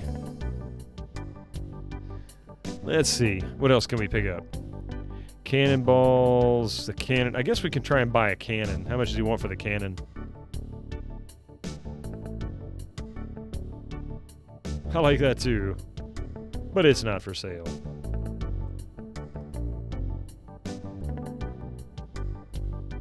Oh, rock and roll collector's plates. I have a feeling we'll need the Schwarzschild. The sword sheath. One of your favorite things. He's not selling that either. Small picture frame. There was a puzzle involving the parrot, making it look at something else than the mirror. I forgot. Yeah, I'm pretty sure that's the case. I have a feeling I need the mirror. I don't know why. I just get a feeling that's what I need. Did he buy it? He didn't buy the picture frame. What did he say? I can buy this small picture frame. That's great, huh? It's not for sale. Okay. I saw antique. Oh, antique dealer. Okay.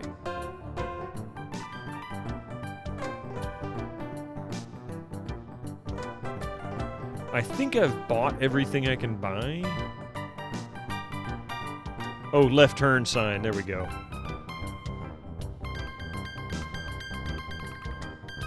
That's great, huh? Too bad it's not for sale. The mask looks like Guybrush. It's not for sale.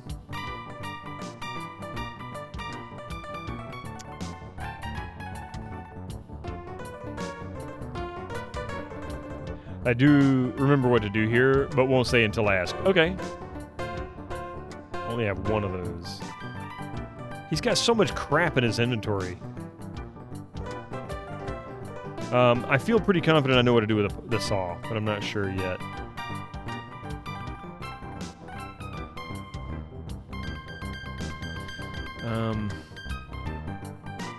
And I think I need to go back to Scab Island for some of this.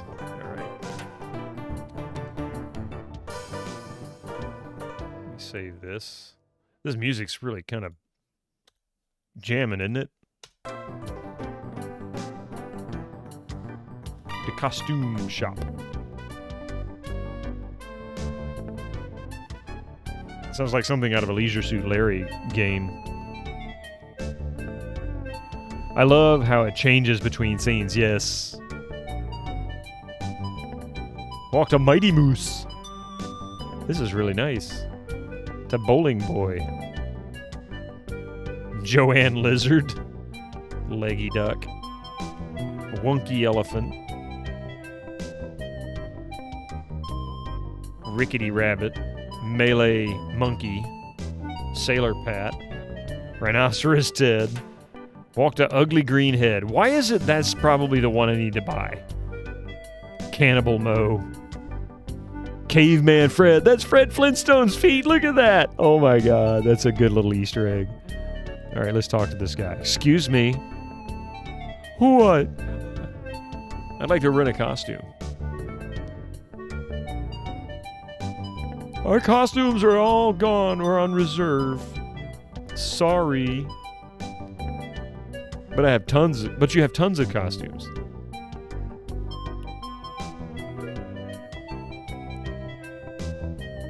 They're all reserved and waiting to be picked up.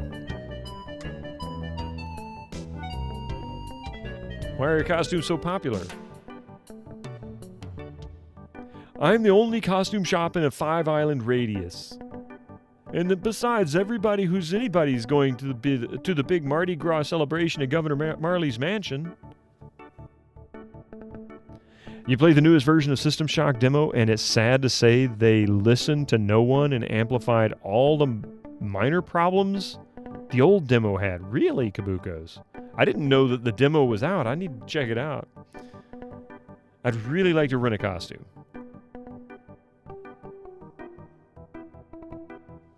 Try us after Mardi Gras. I'd really, really like to rent a costume.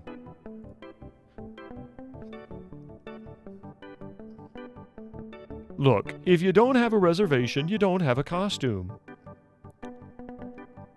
I need to rent a costume. He's just gonna be annoying. Sorry, can't help you. I have to rent a costume. I wonder how many times I can go through this. Is there a limit here? Can't you see I'm busy? My life depends on renting a costume. I don't have a costume for you. Did I ask you about renting a costume yet?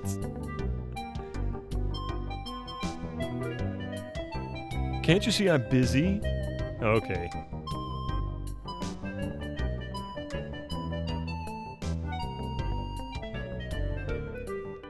exhaustive dialogue is part of the fun, right? Please rent me a costume. I don't know if this is actually if he's just gonna loop or what.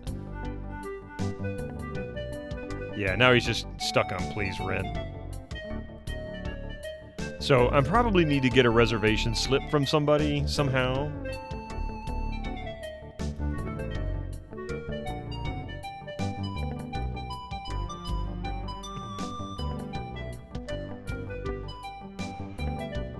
No tiki, no washi. See the world! Sightseeing. Hi, my name's Guybrush. I am Captain Kate Capsize. Like to charter a ship? I do weddings, funerals, bar mitzvahs, you name it. Do I have one of those leaflets? Yeah, okay. Searching for the treasure of Big Whoop. Yeah? When I was first made on the Limping Limpet, we went in search of Big Whoop.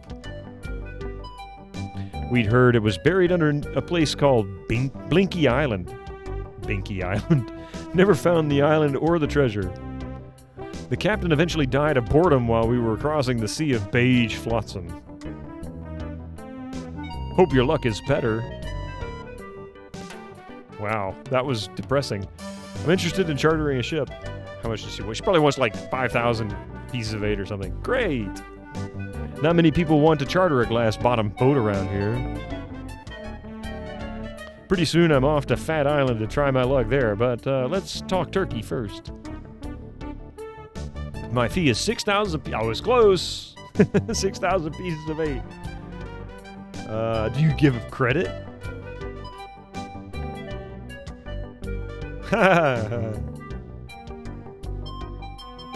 Don't you think 6,000 pieces of 8 is a bit high? No, I don't. All I have is 59 pieces of 8. I guess you'd better find some more then, huh? Alright. Oh, I see what's gonna happen with this. Stan's previously owned coffins.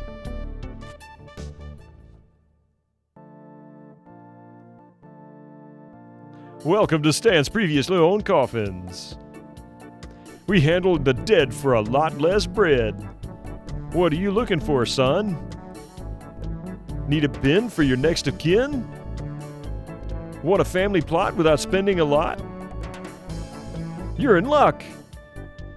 Just look at all this high-quality merchandise. Never before touched by a living soul. Most of it used for only a few hours. Premature burial, you know, that sort of thing. Well, speak up, or are you dead? Either way, you came to the right place. He offers layaway. That's like the worst joke in the game. Oh, you scallywag. Looking for a good used coffin. Actually, I'd just like to browse. Didn't you used to be a used ship salesman? Well, yeah. But I decided to get into a business where unsatisfied customers are a lot less likely to come back and complain. Well, that's a good excuse. Do you do funerals? Of course we do funerals. And not just those somber all-black 3-handkerchief affairs. We do it in the rowdy Mardi Gras style with music and dancing and pallbearer races. Pallbearer races. I like to say we put the fun in funerals. I'm not actually in the market for a coffin yet. Actually, I'm looking for a used coffin. Amazing! When you first walked in here, I said, now there's a guy who needs a good used coffin. There happens to be an excellent deal right behind you. Let's go take a look-see. Now, this is the Cadillac of coffins. Look at all that leg room. There's room in there for Long John Silver himself. Here, let me get you in and show you. Yes, a man can really rest in peace and comfort with one of these. Why should a man's coffin be any smaller than his bunk at sea? I think I missed an opportunity to close him in the coffin. I hope he also pronounces it funerals. Let's see. All right. And here I felt bad for Wally. Can you show me that coffin again? Of course. I can't move.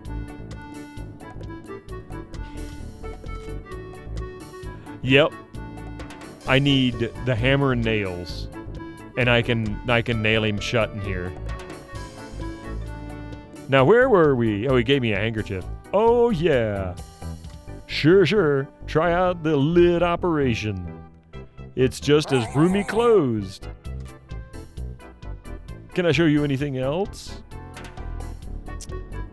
No. I gotta go. See you later. Okay, so that's exactly what we need to do. Maybe sooner than you think. Alright, so I'm gonna come back to him. I need to go to Scab Island and get the hammer and the nails. Then I gotta come back here, get him to hop into the coffin, close the coffin, nail it shut, and then I can do whatever I want there. Basically screw over Stan. Oh, the spitting contest. I remember this too. Pirate spit contest. It's a great day for a pirate. Just look at this juicy crowd.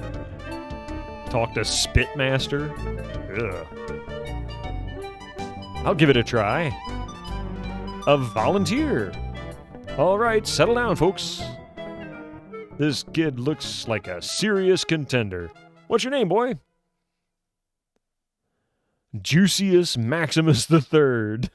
Well, they call me the Phlegm Master. I am, of course, Captain Loogie.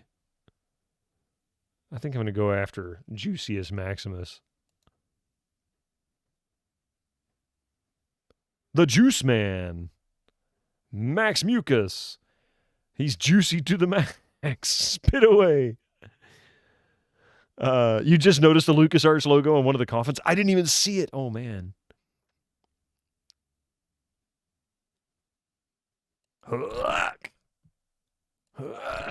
Oh, you know what? There is a particular order to this, isn't there?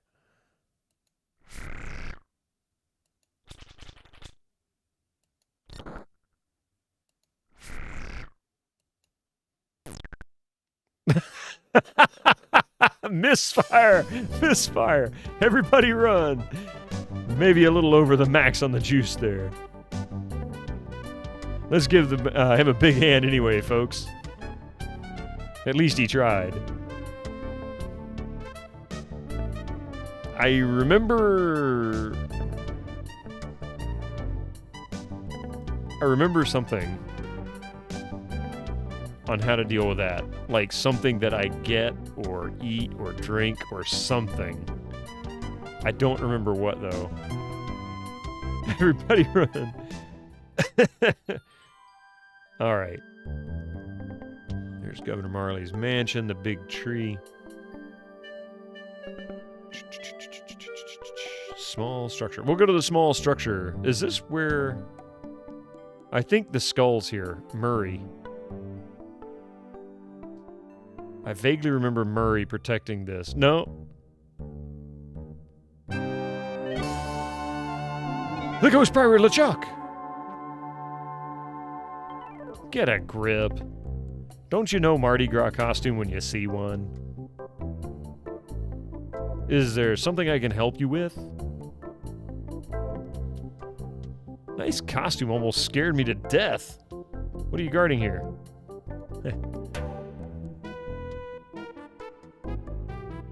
Thanks. Where's your costume for the governor's party? I'm here for the... Wait.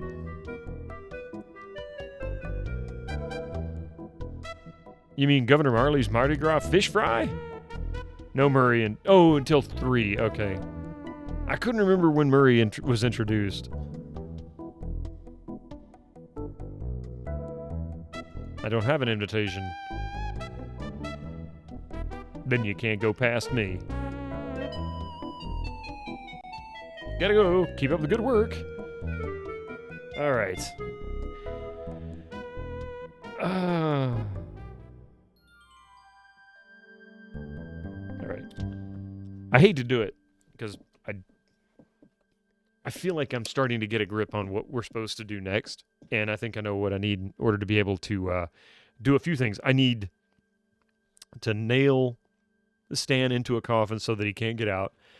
I figure I'm supposed to take a coffin, and then I can use it to sail across to the cottage on the other island. I don't know. So I got a few things I've got to do, but sadly, the one thing I do have to do is go to bed. Number one, I'm exhausted. It's been a day.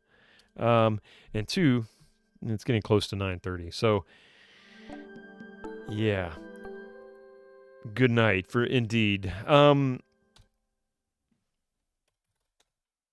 So I'll be back on Friday at 8 a.m. Eastern Time. We'll continue Baldur's Gate, the original version, Windows 98, not the enhanced edition.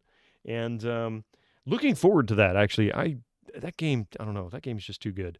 So, yeah, that's the plan. That's Friday at 8 a.m. Eastern Time, and then we'll continue with more Baldur's Gate on Sunday, because I'm sure we won't finish it for at least a few more streams. For tonight, though, I want to say thank you very much to all the people who came in and hung out. You guys are fantastic. You've been wonderful, and I hope you had a good time. I know I did, with all the random and distractions and whatnot. Starting with the raids, Shorty Straw and Darksaber 2K, thank you very much for bringing your folks on over here. I'm going to give a couple of quick shout-outs again for both of them. If you were not here, give both of them a follow, for sure.